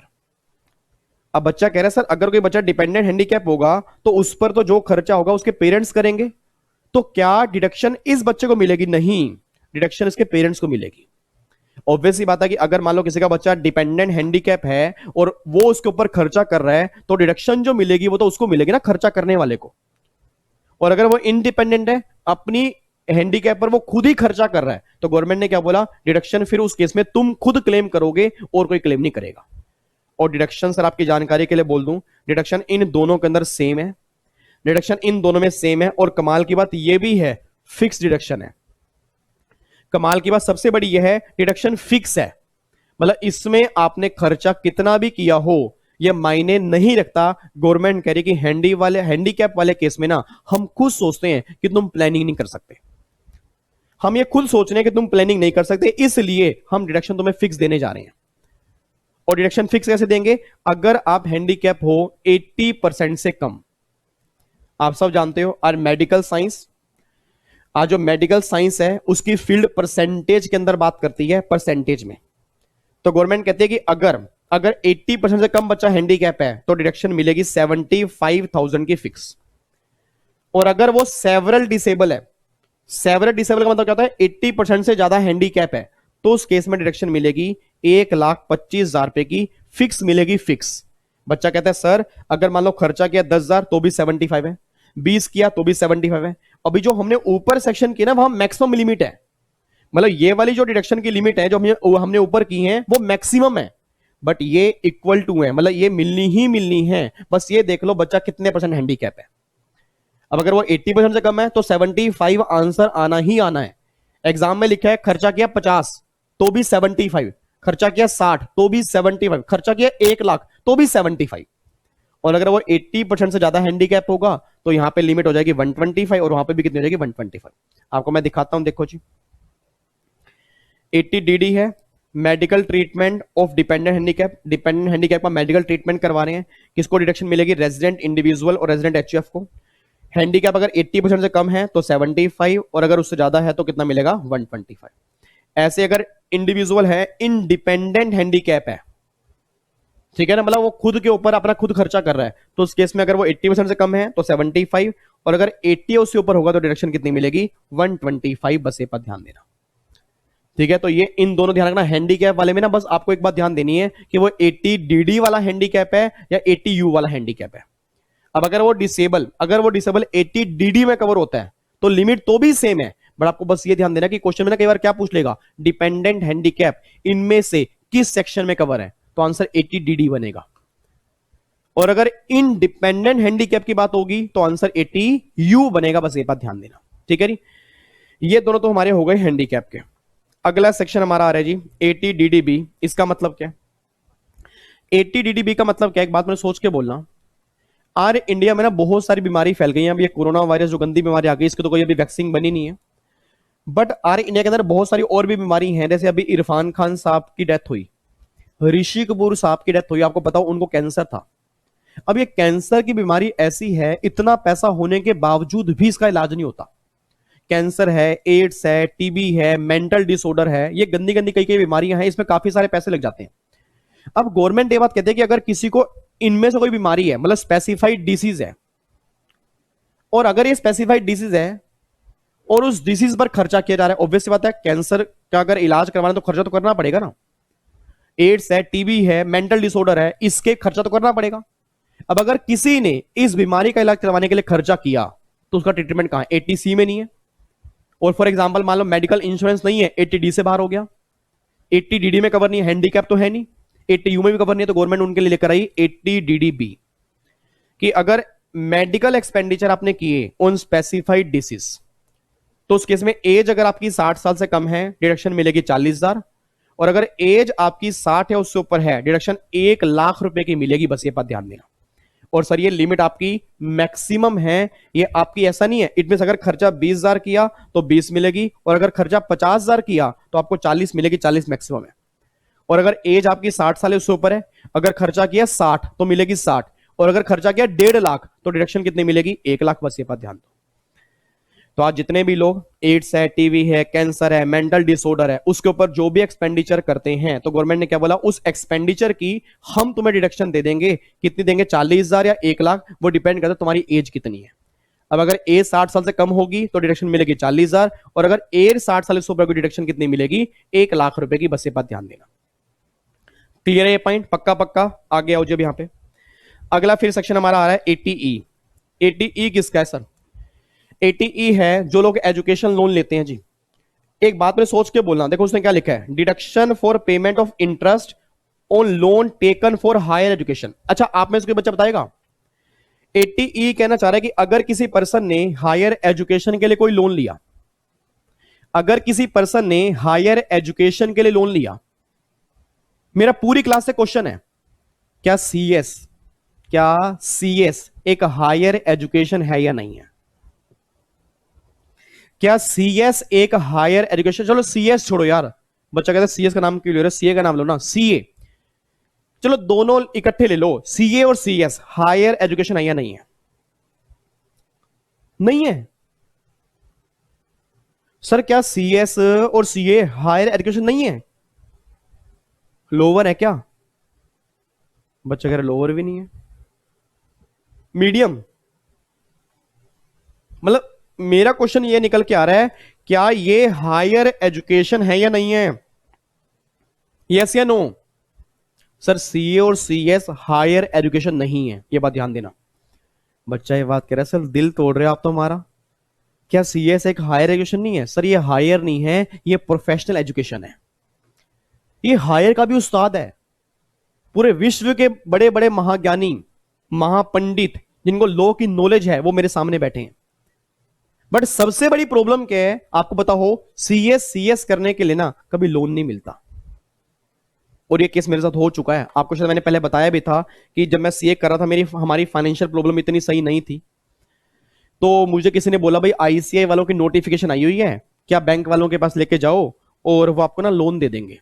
और नोटिफिकेशन एक्चुअल में आई हुई थी, मैंने नोटिफिकेशन डाउनलोड की। इवन आपके सीएस वालों की भी है, कुछ बैंकों के नाम हैं, उन बैंकों के पास जाओ तो वो उनको वो बोलते थे कि लोन आपको मिल जाएगा। उसमें एक बैंक था कोऑपरेशन बैंक, एक आपका ना कोऑपरेशन बैंक है, अगर आपको बताओ। अब जब मैं कोऑपरेशन बैंक के पास लोन लेने के, कोऑपरेशन बैंक है ना, कोऑपरेशन बैंक है, नहीं sorry, oriental bank of commerce, OBC, oriental bank of commerce है।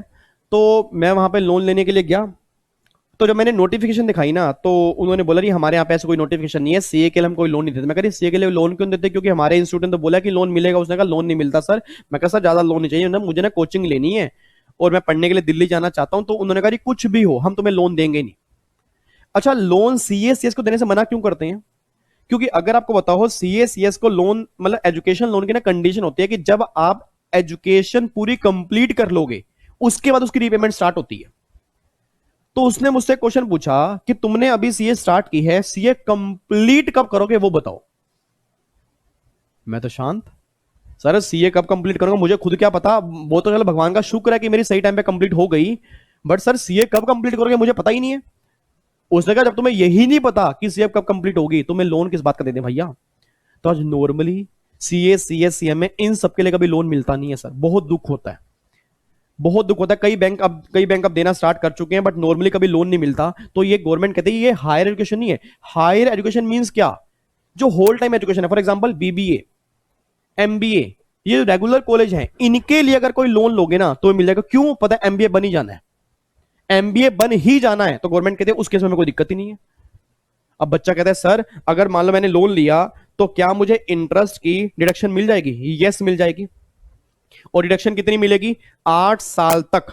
8 साल तक जितना भी इंटरेस्ट पे करोगे ना, पूरा का पूरा इंटरेस्ट आपको अलाउड होगा, बस ये बात ध्यान देना। इट मीन पूरे अनलिमिटेड लाइफ तक नहीं, मतलब गवर्नमेंट कहना चाह रही है 8 साल तक जितना इंटरेस्ट पे करोगे हर साल तुम उतना डिडक्शन क्लेम कर लो, बट 8 साल के बाद अगर कोई इंटरेस्ट तुम पे कर रहे हो उसकी डिडक्शन तुम्हें 80E के अंदर नहीं मिलेगी, बस ये बात ध्यान देना। तो 80E से ना, 80E से ऐसे याद कर लो, 80E मतलब एजुकेशन, 80E मतलब एजुकेशन। इट मीन अगर आपने 80E एजुकेशन के लिए कोई लोन लिया, एजुकेशन हायर एजुकेशन है, तो जो भी आप इंटरेस्ट पे करोगे, मैं लोन की बात नहीं कर रहा, लोन रीपेमेंट की बात नहीं कर रहा, मैं कहना चाह रहा हूं कि जो भी आप इंटरेस्ट पे करोगे उसकी डिडक्शन क्लेम कर लोगे 80E के अंदर। लिमिट कितनी है? 8 साल तक जितना भी इंटरेस्ट पे करोगे पूरे कंप्लीट अमाउंट की डिडक्शन आपको मिल जाएगी, बस ये बात ध्यान दो, ठीक है जी। तो 80E में कोई ऐसा लिमिट नहीं है 50,000, 60,000, 70,000। गवर्नमेंट ने क्या बोला? पूरा इंटरेस्ट, जितना मर्जी इंटरेस्ट पे करो 8 साल तक 100% इंटरेस्ट तुम्हें अलाउड हो जाएगा, बस ये बात ध्यान दो। ये हमारा सेक्शन 80E निकल के आ रहा है, ठीक है जी। उसके बाद फिर एक सेक्शन 80EE है, 80EE है, ये इंपॉर्टेंट सेक्शन है थोड़ा, और यहां पर एक अमेंडमेंट भी आई है, एक नया सेक्शन इंसर्ट हुआ है जो आपके जून एग्जाम के लिए एप्लीकेबल है। मैंने अमेंडमेंट क्लास के अंदर भी डाला था, बट अमेंडमेंट क्लास तो आपने देखनी नहीं है क्योंकि हम लेटेस्ट बैच कर रहे हैं, तो आपको मैं यहीं पर करवा दूंगा।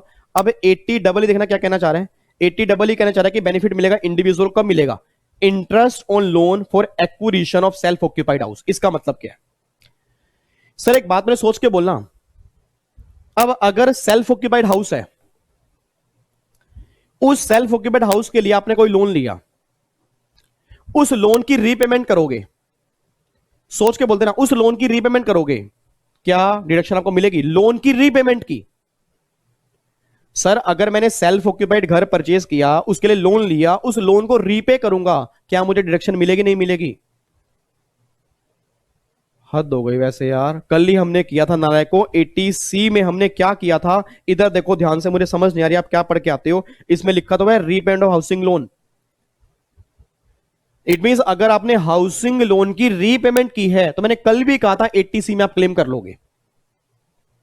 अच्छा उस लोन पर जो इंटरेस्ट पे किया, उस हाउसिंग लोन पर जो भी इंटरेस्ट पे किया, क्या उसकी डिडक्शन आपको मिलेगी नहीं मिलेगी? यस या नो? यस मिलेगी। वो कहां पर मिलेगी? 24B के अंदर मिलेगी। क्लास में कोई ऐसा सिंगल बच्चा है जो मुझे यह बता दे कि सेल्फ ऑक्यूपाइड वाले केस में 24B में डिडक्शन कितनी मिलती थी? 24B में डिडक्शन कितनी मिलती थी सेल्फ ऑक्यूपाइड वाले केस में? सर डिडक्शन मिलती थी 30,000, और अगर वो 3 कंडीशन सेटिस्फाइड करोगे, 3 कंडीशन सेटिस्फाइड करोगे, डिडक्शन मिलती थी 2 लाख रुपए, अगर आपको ध्यान हो। अब सोच के बोलना, अगर मेरा इंटरेस्ट 2,40,000 रुपए का था, तो डिडक्शन कितनी मिलेगी? 2 लाख या 2,40,000? 2 लाख मिलेगी। अब वो 40,000 रुपए की डिडक्शन जो होगी ना, गवर्नमेंट कहती है तुम 80EE के अंदर क्लेम कर सकते हो। तो 80EE देखो क्या लिखा है, 80EE इंटरेस्ट ऑन लोन, ये भी इंटरेस्ट का है, interest on loan for acquisition of self occupied house. कोई बताएगा यहां पर लेट आउट हाउस क्यों नहीं लिखा हुआ? यहां पर लेट आउट हाउस क्यों नहीं लिखा हुआ? रीजन बीइंग, क्योंकि लेट आउट वाले केस में 24B में कोई लिमिट ही नहीं थी, अनलिमिटेड डिडक्शन मिलती थी। अब जब वहां पर ऑलरेडी अनलिमिटेड डिडक्शन मुझे मिलनी है, तो मैं 2 लाख रुपए और 50,000 रुपए और 30,000 रुपए की बात क्यों करूंगा? तो सेल्फ ऑक्यूपाइड में लिमिट 2 लाख रुपए की थी, अब अगर 2 लाख से ऊपर इंटरेस्ट पे किया तो मैं कहां जाऊं? तो गवर्नमेंट ने बोला 80EE के अंदर आ जाओ, बट 80EE में आने की कुछ कंडीशंस होती हैं। पहली कंडीशन, आपके घर की वैल्यू 50 लाख तक होनी चाहिए, लोन आपने 35 लाख तक का लिया हो और इस घर के अलावा कोई दूसरा घर ना हो। मतलब आपके घर की वैल्यू 50 लाख तक हो, लोन आपने 35 लाख तक लिया हो और इस घर के अलावा कोई दूसरा घर ना हो, तो मैक्सिमम 50,000 की डिडक्शन तुम इस सेक्शन में भी क्लेम कर सकते हो। और आपकी जानकारी के लिए बोल दूं, ये सेक्शन अब गवर्नमेंट, ये लास्ट ईयर चल रहा है, इस सेक्शन का ना लास्ट ईयर चल रहा है। अब एक गवर्नमेंट नया सेक्शन लेकर आ गई है, और सेक्शन भी इतना बढ़िया लेके आई, आपको दिखाता हूं, इधर देखो ध्यान से। सेक्शन आया है नया,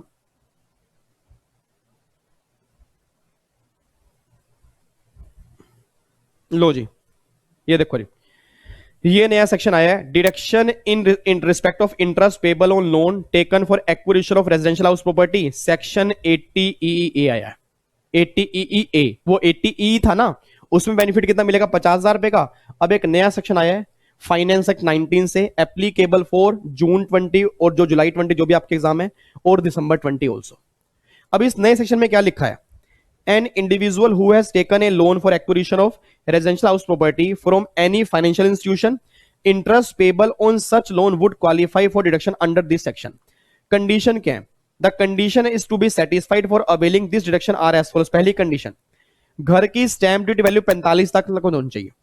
और जबकि 80 डबल जो भी हमने पढ़ा, हाँ जी 80 डबल जो हमने पढ़ा, उसमें कंडीशन क्या है? घर की वैल्यू 50 लाख तक होनी चाहिए।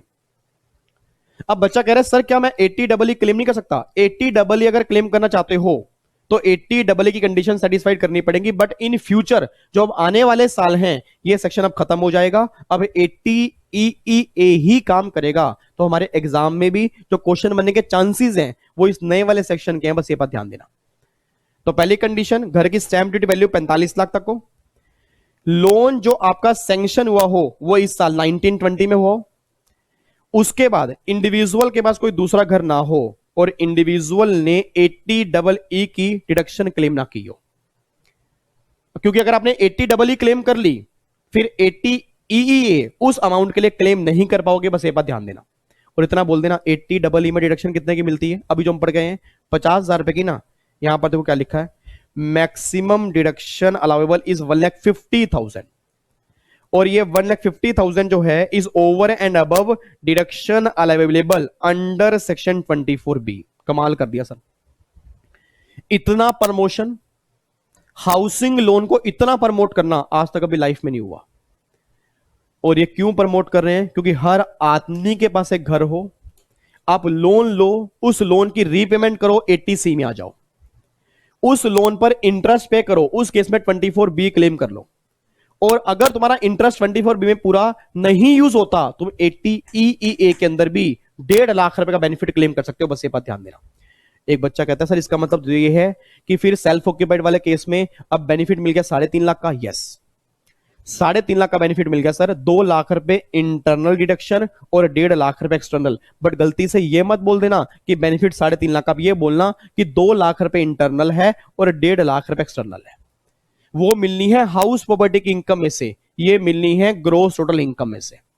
वो मिलनी है, कंडीशन वहां पे नहीं है कि घर इतनी वैल्यू का हो, यहां पे कंडीशन है, यहां पे कंडीशन साफ साफ लिखी हुई है कि भैया जो घर की तुम्हारी स्टैंप ड्यूटी वैल्यू है वो 45 लाख या उससे कम होनी चाहिए, उससे ऊपर की स्टैंप ड्यूटी वैल्यू अगर होगी तो हम 80 EEA नहीं देंगे, 24B सिर्फ मिलेगा।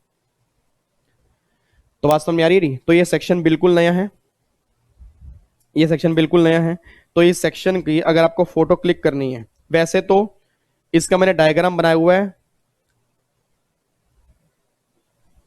जो अमेंडमेंट क्लास है उसके अंदर भी, बट फिर भी पहले तो ऐसा करो, एक बार ऐसा करो यार, 1 मिनट रुको,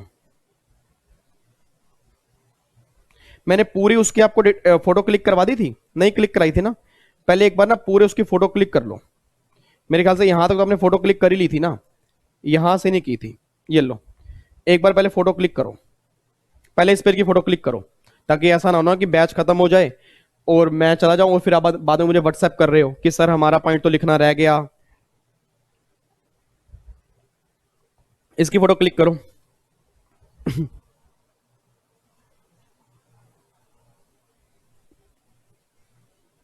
हो गया जी फोटो क्लिक? ये लो, अब इसकी फोटो क्लिक करो। 1 मिनट रुको, इसको मैं हटा रहा हूं।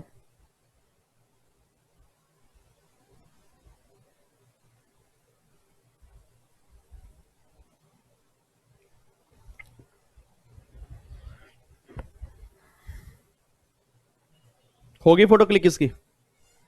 अब इसके बाद यहां पे देखो जी, इसकी फोटो क्लिक कर लो।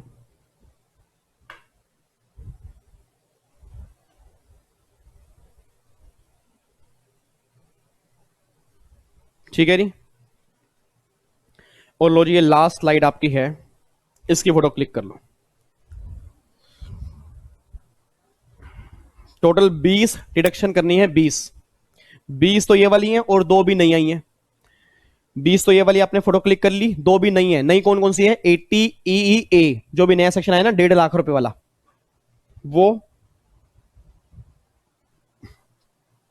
और एक सेक्शन आपका और आया है। यहां तक फोटो क्लिक कर ली ना आपने? लो जी, अब यहां पे 80 इसकी फोटो क्लिक कर लो जी। बच्चा कह रहा है सर हमें तो इसकी नोटिंग में ही कम से कम भी 1.5-2 घंटे लगेंगे। यस लगेंगे, बिल्कुल लगेंगे जी सर। अब अगर मैं 1.5-2 घंटे की इसकी नोटिंग कराऊंगा तो कम से कम आप ये लगा लो 4 लेक्चर हमारे डिडक्शन के लग जाएंगे। क्योंकि अगर मैं नोटिंग साथ साथ कराऊंगा तो आप कुछ सोच लो 1.5-2 घंटे अगर और लगेंगे तो अप्रोक्सीमेट 4 लेक्चर हमारे डिडक्शन के लग जाएंगे। ठीक है जी। तो ऑलरेडी मैंने नोटिंग की हुई है, मेरे ख्याल से आप 1 घंटा घर खुद लगा सकते हो, क्योंकि अगर मैं कराऊंगा मुझे कोई दिक्कत नहीं, मैं तो बैठा रहूंगा।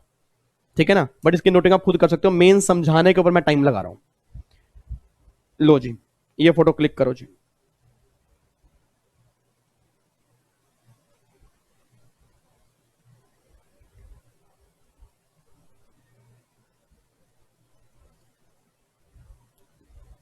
हो गया जी, बस यहां तक, यहां तक फोटो क्लिक करनी है। ठीक है जी, बस यहां तक लिखना है।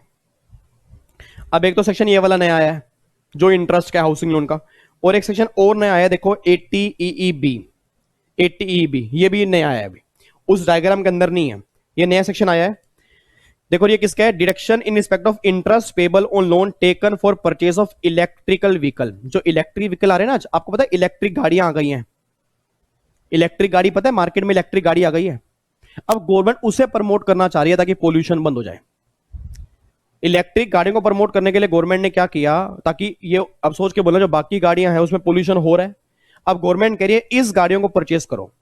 अब अगर तुम इलेक्ट्रिक गाड़ियां परचेज करने के लिए तुम लोन लोगे ना, नॉर्मल गाड़ी परचेज करने के लिए लोन लोगे, तुम्हें भाई साहब कोई डिडक्शन नहीं मिलेगी।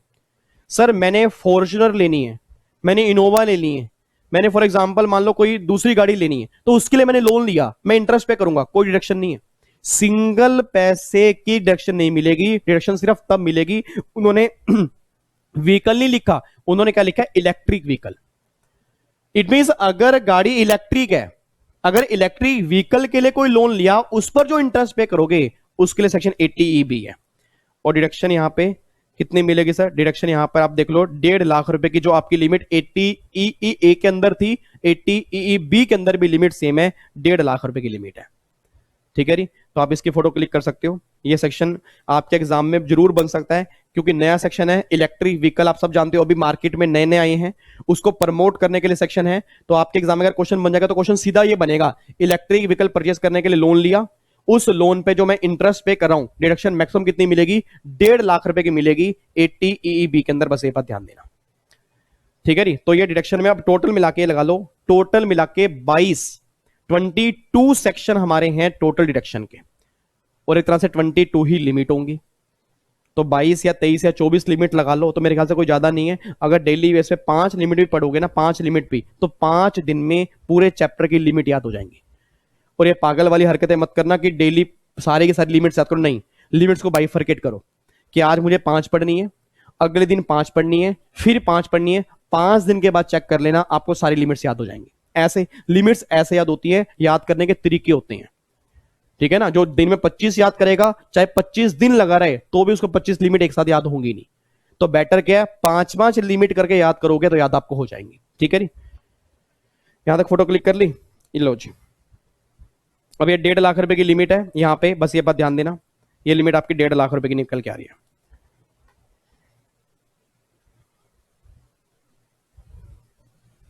ठीक है जी, लो जी, मैं वापिस आ रहा हूं जी। अब यहां पे देखो, हम यहां पे कहां तक थे, हम यहां पे 80 तक थे ना, ये तो हमारा हो ही गया था। उसके बाद अब यहां पे आ जाओ जी 80G। अब 80G में तो ये लिखा हुआ है, आज जितने भी ट्रस्ट हैं, आज चाहे वो चैरिटेबल ट्रस्ट है, याद करो इससे पहले हमने एक चैप्टर किया, चैरिटेबल ट्रस्ट की इनकम एग्जाम्ड होती है ना, रिलीजियस ट्रस्ट की इनकम एग्जाम्ड होती है। तो आज जैसे अब पीएम पीएम अभी जो पीएम केयर फंड था, आप में से किस किस बच्चे ने पीएम पीएम अगर केयर फंड में कंट्रीब्यूट किया हो, उसका अगर आपने इनवॉइस देखा, वहां पर क्या लिखा था कि पीएम केयर फंड में जो कंट्रीब्यूट किया उसकी वो डिडक्शन क्लेम कर लेगा सेक्शन 80G। ऐसा करना, एक काम करना, आज जिसने पीएम केयर फंड में कंट्रीब्यूट किया ना, एक बार उसका इनवॉइस देख लेना, उसके इनवॉइस में ना एक स्टार के नीचे लिखा होगा डिडक्शन अंडर सेक्शन 80G, तुम क्लेम कर सकते हो, वो 80G आपका आ गया। इट मींस गवर्नमेंट ये बात कहना चाह रही है, आज हम कुछ फंड नोटिफाइड करेंगे, आज कुछ ऐसे चैरिटेबल ट्रस्ट हैं, रिलीजियस ट्रस्ट हैं, अगर तुम वहां पे कंट्रीब्यूशन दोगे ना, तुम्हें डिडक्शन 100% की मिल जाएगी और 50% की मिल जाएगी। तो यार कई सारे फंड आपके हैं, उन सारे के सारे फंड के नाम आपको याद नहीं करने, बस इतना इतना ध्यान देना कि 80G में कुछ स्पेसिफाइड फंड में अगर हम कंट्रीब्यूट करते हैं तो जितनी हम कंट्रीब्यूशन करेंगे या तो मुझे 100% बेनिफिट मिल जाएगा या मुझे 50% बेनिफिट मिल जाएगा, बस ये पर ध्यान देना। ठीक है जी। तो 80G के अंदर जितने चैरिटेबल ट्रस्ट हैं, मां वैष्णो देवी का दरबार हो गया, बंगला साहिब गुरुद्वारा हो गया, ठीक है यार, फॉर एग्जांपल कई सारे और चैरिटेबल ट्रस्ट हैं, हॉस्पिटल हो गए, पीएम केयर फंड हो गया, आज मतलब नेशनल रिलीफ फंड हो गया, अभी जो पीछे अर्थक्वेक आया था, तो मतलब जहां जहां गवर्नमेंट आपसे कंट्रीब्यूशन मांगती है ना, अगर आप वहां पे कंट्रीब्यूट करोगे तो गवर्नमेंट क्या बोलेगी, 80G में तुम डिडक्शन क्लेम कर लो, बात खत्म। तो 80G मेनली गवर्नमेंट किसने लेकर आई है कि जितने भी फंड आज गवर्नमेंट ने बनाए हैं, अगर तुम उस फंड में कंट्रीब्यूट करोगे तो बेनिफिट तुम्हें कितना मिलेगा, 80G में 100% या 50%, बस ये बात ध्यान देना। ठीक है जी। अच्छा अब यहां पे आ जाओ, एक सेक्शन हमारा है 80GG। इस सेक्शन को थोड़ा ध्यान समझना, इसमें से आपके एग्जाम में क्वेश्चन बना हुआ है, और इवन जो मेरे आधे घंटे के सेशन होते हैं उसके अंदर भी ये क्वेश्चन मैंने करवा दिया है। आपको उस टाइम समझ में आया नहीं होगा, जिन बच्चों ने वो सेशन देखा होगा, आज आपको समझ में आ जाएगा। किस किस बच्चे को याद है सैलरी में एक सेक्शन हमने किया था, सेक्शन 1013 ए, याद आ रहा है कुछ? 1013 ए किसका था? एचआरए का था, एचआरए का। अच्छा याद आ रहा है कुछ? एचआरए के डिडक्शन कितनी मिलती थी, बेनिफिट कितना मिलता था, एचआरए की एग्जाम्पशन कितनी थी? Least of the following shall be exam, और लीस्ट किसमें से? पहला actual, second rent paid, minus में 10% ऑफ सैलरी, तीसरा अगर मेट्रो सिटी में तो 50%, अदर में तो 40%, और सैलरी का मतलब बेसिक प्लस डीए ऑटोए प्लस में commission percentage based on turnover. अब एक बच्चा ये बात कह रहा है सर, मैंने कहा हाँ, कहता सर मेरे फादर जो है ना वो किसी कंपनी के एम्प्लॉय नहीं है, बट फिर भी हम किराए के मकान में रहते हैं और हम किराया पे करते हैं। ऐसे बोल दो ना, मेरे वाला केस है, मेरा भी सेम केस है, मेरा भी सेम केस है, मैं एम्प्लॉय नहीं हूं, अगर मैं एम्प्लॉय नहीं हूं मुझे एचआरए नहीं मिल रहा होगा, और अगर मैं किराए के मकान में रहता हूं तो मैं जो भी किराया पे करूंगा उस किराए की डिडक्शन क्लेम कर लूंगा सेक्शन 80GG के अंदर। सेक्शन 80GG उन सब लोगों के लिए है कि जिनको एचआरए नहीं मिलता बट जो किराया पे करते हैं। अब जिनको एचआरए नहीं मिल रहा बट फिर भी वो किराया पे कर रहे हैं, तो बेनिफिट कहां पर क्लेम करेंगे? 80GG में क्लेम करेंगे। तो सर ये बहुत सारे लोगों को ना पता नहीं होता, तो अगर आप में से कोई फैमिली के रिलेटिव ऐसे हैं कि जो किराए के मकान में रहते हैं, उन्हें एचआरए का बेनिफिट नहीं मिलता, वो 80GG क्लेम कर लें, कोई दिक्कत वाली बात नहीं है। अब 80GG में डिडक्शन कितनी मिलेगी देखो जी, लीस्ट ऑफ द फॉलोइंग, इनमें से जो भी कम होगा उतने की डिडक्शन मिलेगी। किसमें से लीस्ट?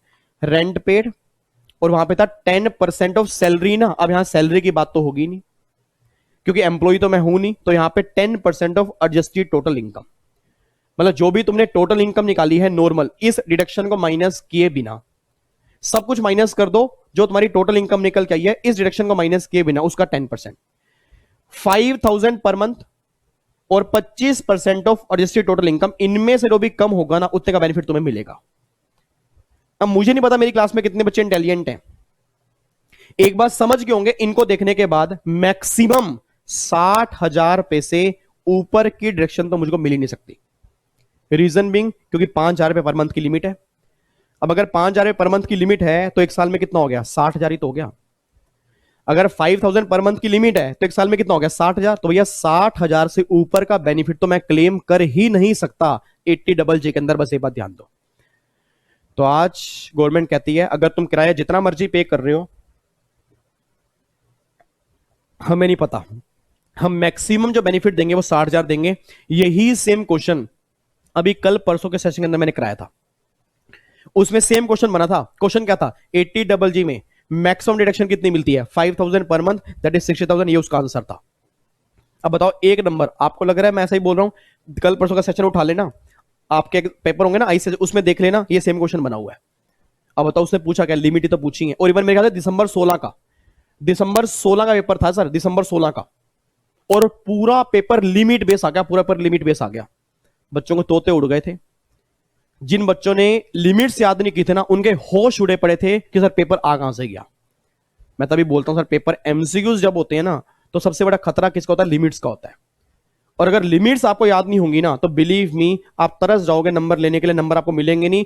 इसलिए नंबर नहीं मिलेंगे, आपको टैक्स आता नहीं इसलिए नंबर नहीं मिलेंगे, क्योंकि आपको लिमिट्स याद नहीं है।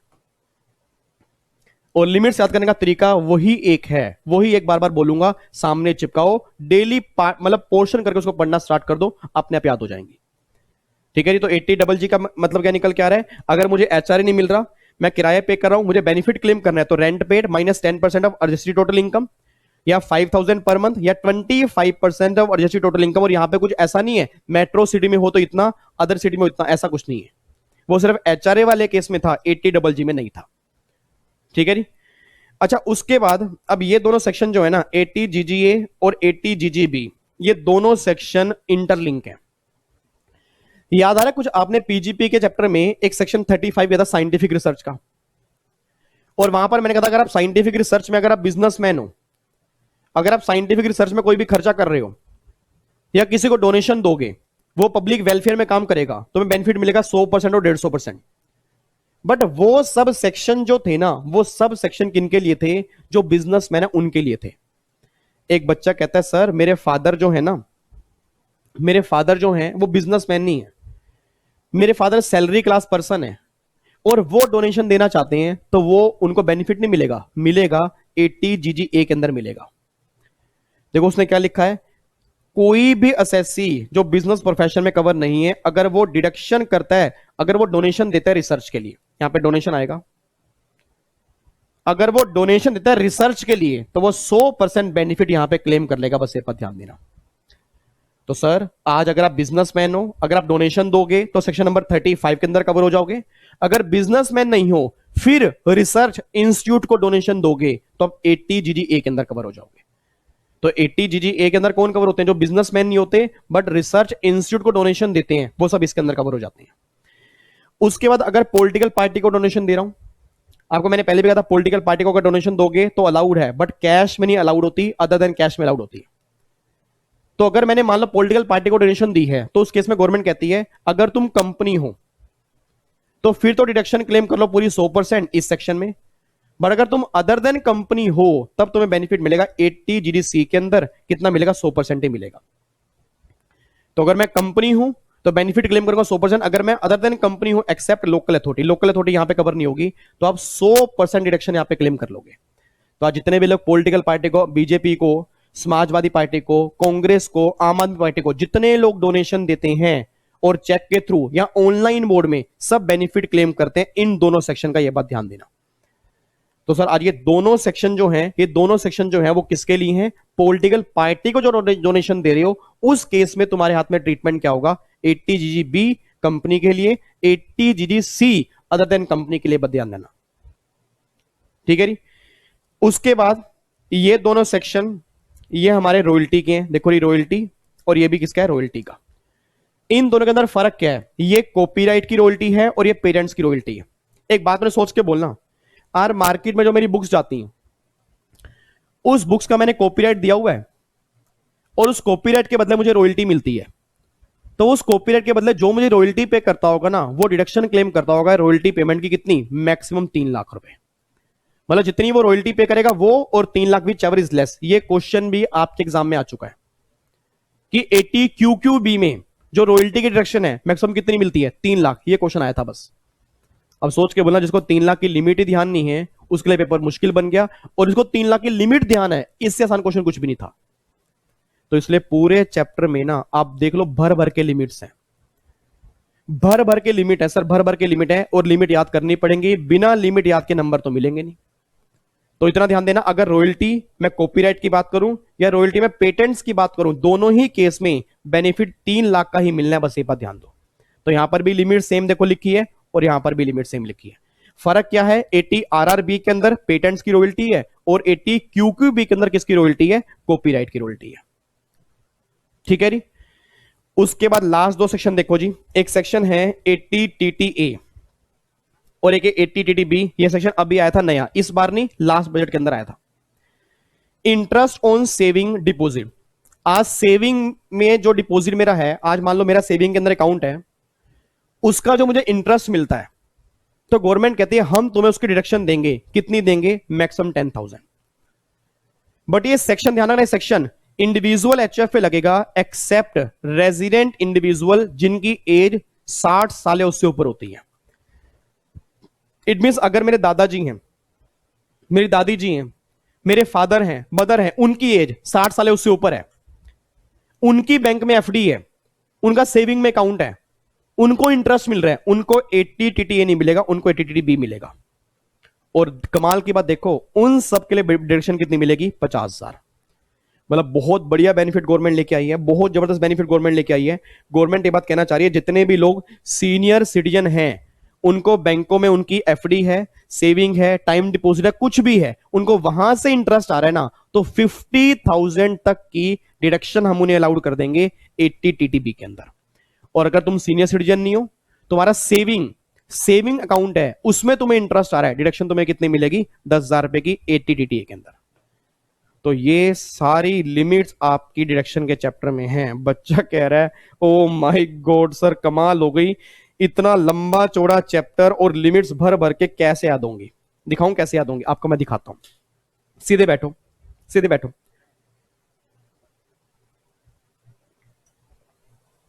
आपको क्या लग रहा है, आपको लिमिट्स याद नहीं हुई? पहले एक बार अपने दिल की प्रतिक्रिया बताओ, आपको क्या लग रहा है, आपको लिमिट याद हुई या नहीं हुई?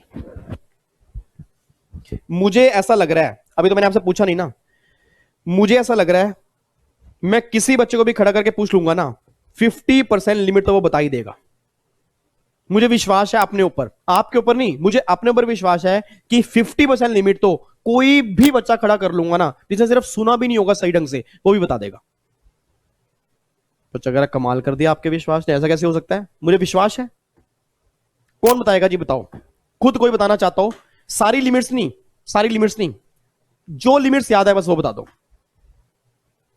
कोई क्लास में ऐसा बच्चा है? एक बच्चा हाथ खड़ा कर रहा है, आप बताओगे? पक्का पक्का? चलो बताओ, बोलो ये फटाफट से बताओ, स्टार्टिंग से बताओ। सबसे पहले बताओ 80C की लिमिट कितनी है? 80C की लिमिट कितनी है? 1.5 lakh. 80 triple C 1.5 lakh. 80 CCD1 employee contribution in NPS, salary का 10%, और अगर हम एम्प्लॉय नहीं है तो 20% ऑफ ग्रोस टोटल इनकम, और अगर एम्प्लॉयर कॉन्ट्रीब्यूशन करेगा, अगर वो सेंट्रल गवर्नमेंट है तो 14%, दूसरा एम्प्लॉयर है तो 10%। और सर ये 80 CCD2 था और वो 80 CCD1 था। और सर आपने एक और कहा था 80 CCE के अंदर ना 80C ट्रिपल सी CCD1 को मिलाकर 1.5 लाख की लिमिट मिलेगी। बहुत बढ़िया।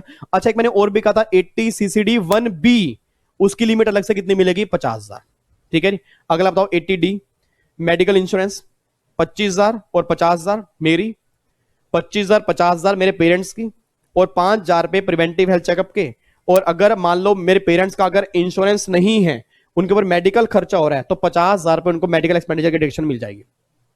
80DD dependent handicap 75,125, 80U independent handicap 75,125, 80DDB कोई बीमारी है गंदे वाली, उसके केस में 40,000 और 1 लाख।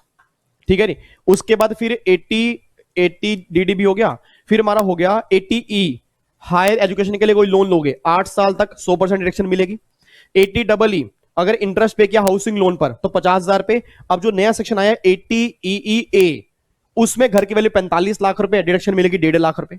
फिर 80EEB इलेक्ट्रिक व्हीकल परचेस करने के लिए अगर आपने लोन लिया, उस पर जो इंटरेस्ट पे करोगे 1.5 लाख रुपए का बेनिफिट वहां मिलेगा। 80G स्पेसिफाइड ट्रस्ट होते हैं 100% 50% बेनिफिट मिलता है। 80GG अगर किराया पे करते हैं एचआरए नहीं मिलता तो rent paid minus 10% of adjusted total income और 5,000 पर मंथ और 25% of adjusted total income. 80GGA research institute 100%, GGB GGC political party company other than company 100%। और फिर 80QQB RRB रॉयल्टी वाले केस में 3 लाख रुपए। 80TTA सेविंग का इंटरेस्ट 10,000 रुपए। 80TTB जो सीनियर सिटीजन होते हैं, सेविंग का इंटरेस्ट हो या टाइम डिपॉजिट हो, उस केस में 50,000 रुपए का बेनिफिट मिलेगा। बताओ इसके अंदर है क्या? बच्चा कह रहा है हाँ ठीक है सर, ठीक है, ये आपको ही लिमिट याद है, आप हमारी बात करो। आप हमारे चेहरे पर देखो, आपको लग रहा है ये लिमिट हमें याद हो सकती है, आपको ही याद होंगी, आपको ही याद होंगी और 100% आपको याद होंगी। और वो कैसे याद होंगी? ये कंप्लीट डायग्राम जो मैंने यहां पे बनाया ना, सेम डायग्राम बना के रूम पे चिपका देना, और वो 2 सेक्शन नए वाले हैं, उसकी लिमिट अलग से लिख लेना, बस उसके नीचे ही लिख लेना 80EA 1.5 लाख रुपए, 80EEB ये ध्यान रखो आपकी लिमिट कितनी हो गई, 1.5 लाख रुपए। यार इधर देखो ध्यान से, आओ 5 मिनट और, 5 मिनट और लगाओगे मेरे साथ, बस 5 मिनट और लगा लो। नहीं, तंग आ गए मेरे से, तंग आ गए हैं? बच्चा कह रहे हैं नहीं सर हम क्यों तंग आ गए, फिर ये कई बच्चे कैसे कह रहे हैं, कहते हैं नहीं लगाएंगे सर। 5 मिनट की तो बात है, बस 5 मिनट और रुक जाओ ना, फिर जा तो रहा हूं, और क्या। ये लास्ट क्लास है पता है आपको, मैं तो इमोशनल हो जाऊंगा यार। इधर देखो ध्यान से, मैं नहीं बार बार बोल रहा लास्ट क्लास है, फिर मेरे को अच्छा नहीं लग रहा। लिखो यहाँ पे लास्ट क्लास नहीं, अभी मैं और बहुत सारी क्लासेस डालूंगा, बहुत सारी वो इतनी सारी क्लासेस डालूंगा ना आपके लिए, आप टेंशन मत लो, बहुत सारी क्लासेस डालूंगा। आओ लिखो फटाफट से लिखो, ये लो आपके लिए यार, और बोलो यार अब, पता नहीं मुझे इस बैच से ना अलग ही अटैचमेंट हो गई है। ATC 1.5 लाख, लिमिट्स लिख लो बस, 80CCC 1.5 lakh,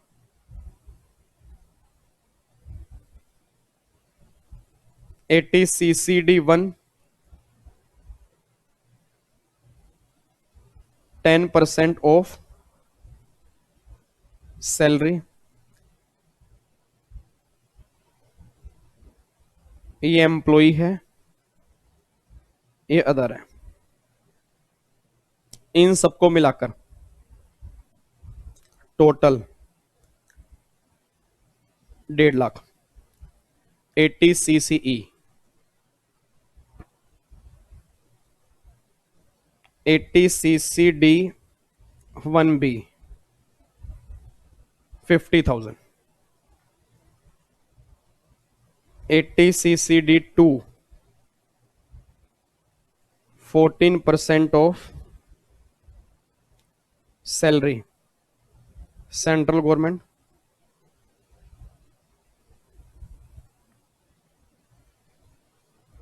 other 80D 25,000 50,000, self, spouse, dependent child.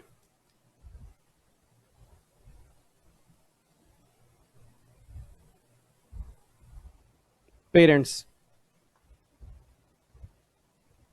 50,000, medical expenditure for 60 और more age, but no medical insurance, 5,000 preventive health checkup. बताओ अब ये लिमिट्स मैं आपके लिए लिखवा रहा हूं सर, अब कई बच्चों को ना लग रहा होगा सर बेकार की बातें कर रहे हैं, उन्हें पता नहीं है सर, ये लिमिट्स आपको लिखनी पड़ती और मुझे नहीं पता आप कैसे लिखते, तो मैं इसलिए लिखवा रहा था कि आप गलती ना कर दो, ठीक है जी। 7 ATDD 40,000 रुपये और 1 लाख रुपए,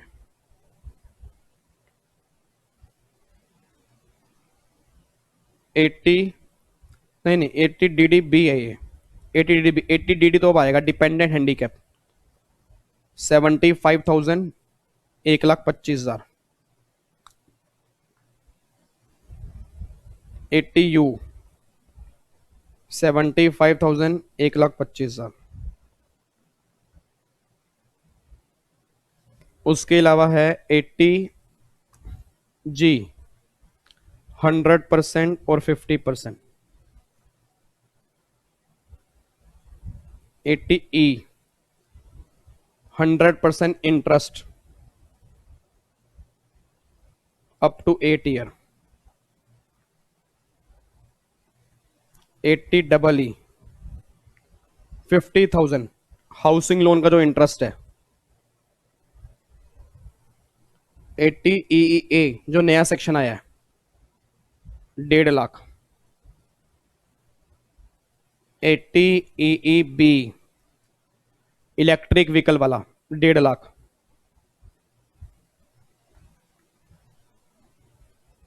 80GG रेंट वाला, जो जिनको HRA नहीं मिलता ना उनको रेंट देना पड़ता है, rent paid minus 10% of adjusted total income या ये तो पहला हो गया, 5,000 per month, 25% of adjusted total income. उसके बाद फिर 80 GGA, 100% डिडक्शन, वो रिसर्च वाला। 80 GGB, पॉलिटिकल पार्टी, 100% डिडक्शन।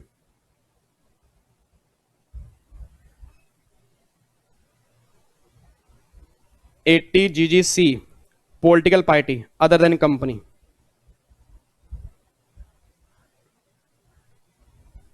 उसके बाद फिर आपका आ गया, और बताओ जी और बताओ। उसके बाद 80 QQB, 3 लाख रुपए रॉयल्टी। 80 RRB, 3 लाख रुपए रॉयल्टी। सर इतनी सारी लिमिट्स आप तो आपको कैसे याद होगी सर ये लिमिट? आपको भी होंगी, मेरे बच्चों को क्यों नहीं होंगी लिमिट? सारी मेरे बच्चों को याद होंगी, इतनी टेंशन मत लो यार, होंगी क्यों नहीं होंगी? हद हो गई बिल्कुल ही, सारी लिमिट आपको याद होंगी। 21, 80 TTA, 10,000 रुपए इंटरेस्ट सेविंग वाला। और 80 TTB, सीनियर सिटीजन का जो इंटरेस्ट है 50,000 रुपए। लो जी, कमाल कर दी। 22 सेक्शन टोटल लिमिट्स आपके सामने है सर। बस ये लिमिट्स आपको याद करनी है, चिपका लेना रूम में, रूम में चिपका लेना सर। लिमिट्स आपको याद होना बहुत जरूरी है। यही लगा लो, आपकी ये लगा लो, इसमें से 1 से 2 नंबर जो आपके एग्जाम में बनने हैं ना, इसके अंदर से बनने हैं। ठीक है जी, तो ये लिमिट्स आपकी हैं। ठीक है जी, अब ये लिमिट्स आपको अगर याद हो गई तो ये लगा लो कमाल कर दिया आपने। ये सारी लिमिट्स मैंने आपको लिखवा दिया, मुझे नहीं पता किस बच्चे ने लिखी है नहीं लिखी, मेहनत करके लिखवाई हैं। उम्मीद करता हूं ये लिमिट्स आपको काम आएंगी, और लिमिट्स आप याद करोगे डेली 5-5 लिमिट भी अगर याद कर लोगे ना, तो भी आपकी ये लगा लो एग्जाम में पूरे नंबर आ जाएंगे। ठीक है जी। अच्छा एक बात और ध्यान देना, अब एक बच्चे का ना मेरे पास मैसेज आया था, सर वो एओपी बीओआई वाला टॉपिक तो आपने कराया नहीं है। सर वो एओपी बीओआई वाला टॉपिक नहीं कराया मैंने, इधर बताओ नालायक को। जब मैंने बेसिक कॉन्सेप्ट का चैप्टर कराया था तो उस टाइम मैंने आपको एओपी बीओआई के टैक्स रेट नहीं बताए थे। मतलब बच्चा कहता है सर यहां पे ना वो चैप्टर दिया हुआ है ना, तो वो आपने वो चैप्टर कराया नहीं है। इधर देखो ध्यान से, हम आपको याद करवा दूं चलो। इधर देखो, ये जो आपके रेट कहां पे हैं,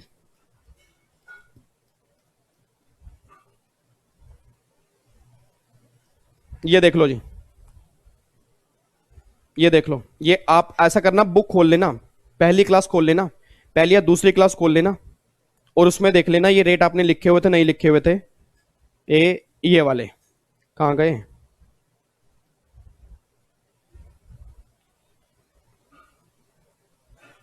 यार मैंने आपको रेट लिखवाए होंगे एओपी बीओआई के, 2.5 लाख रुपए वाले रेट लिखवाए होंगे मैंने आपको।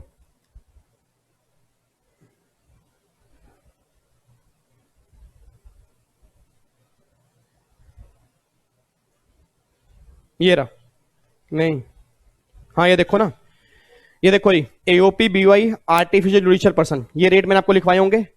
और याद कर मैंने कहा होगा सरचार्ज सेम इंडिविजुअल लगेगा।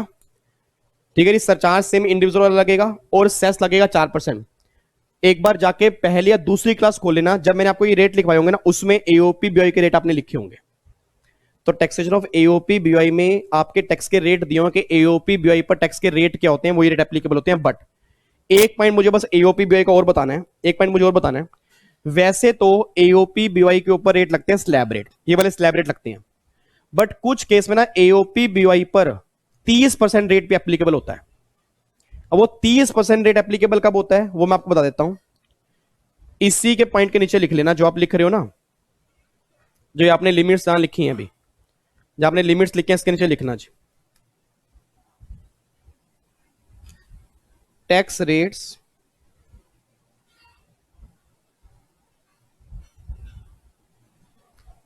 Applicable in case of AOP BOI.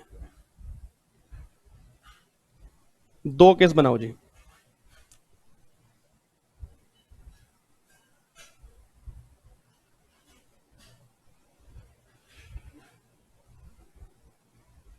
All members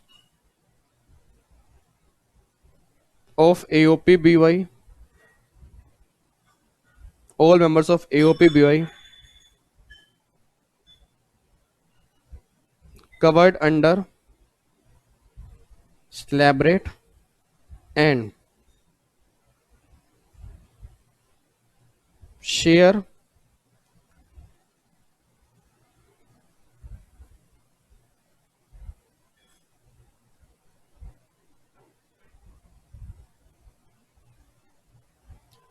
of each member is defined। मतलब जितने भी एओपी एओपी के अंदर कौन होता है, एसोसिएशन ऑफ पर्सन, ठीक है जी, उसके अंदर कई सारे पर्सन होते हैं, और BI means body of individual, और उसमें जो भी लोग हैं वो सारे स्लैब रेट वाले हैं, और सबका शेयर कितना है वो पता है, तो taxable as per slab rate, slab rate से टैक्सेबल होंगे जो हम पहले लिख चुके हैं। और अदर केस, अब ये अदर केस का मतलब क्या है, अदर केस का मतलब क्या है कि एओपी में कोई मेंबर कंपनी है, एओपी में कोई मेंबर कंपनी है, अब सोच के बोलना, बाकी सब इंडिविजुअल है, एक कंपनी है बस।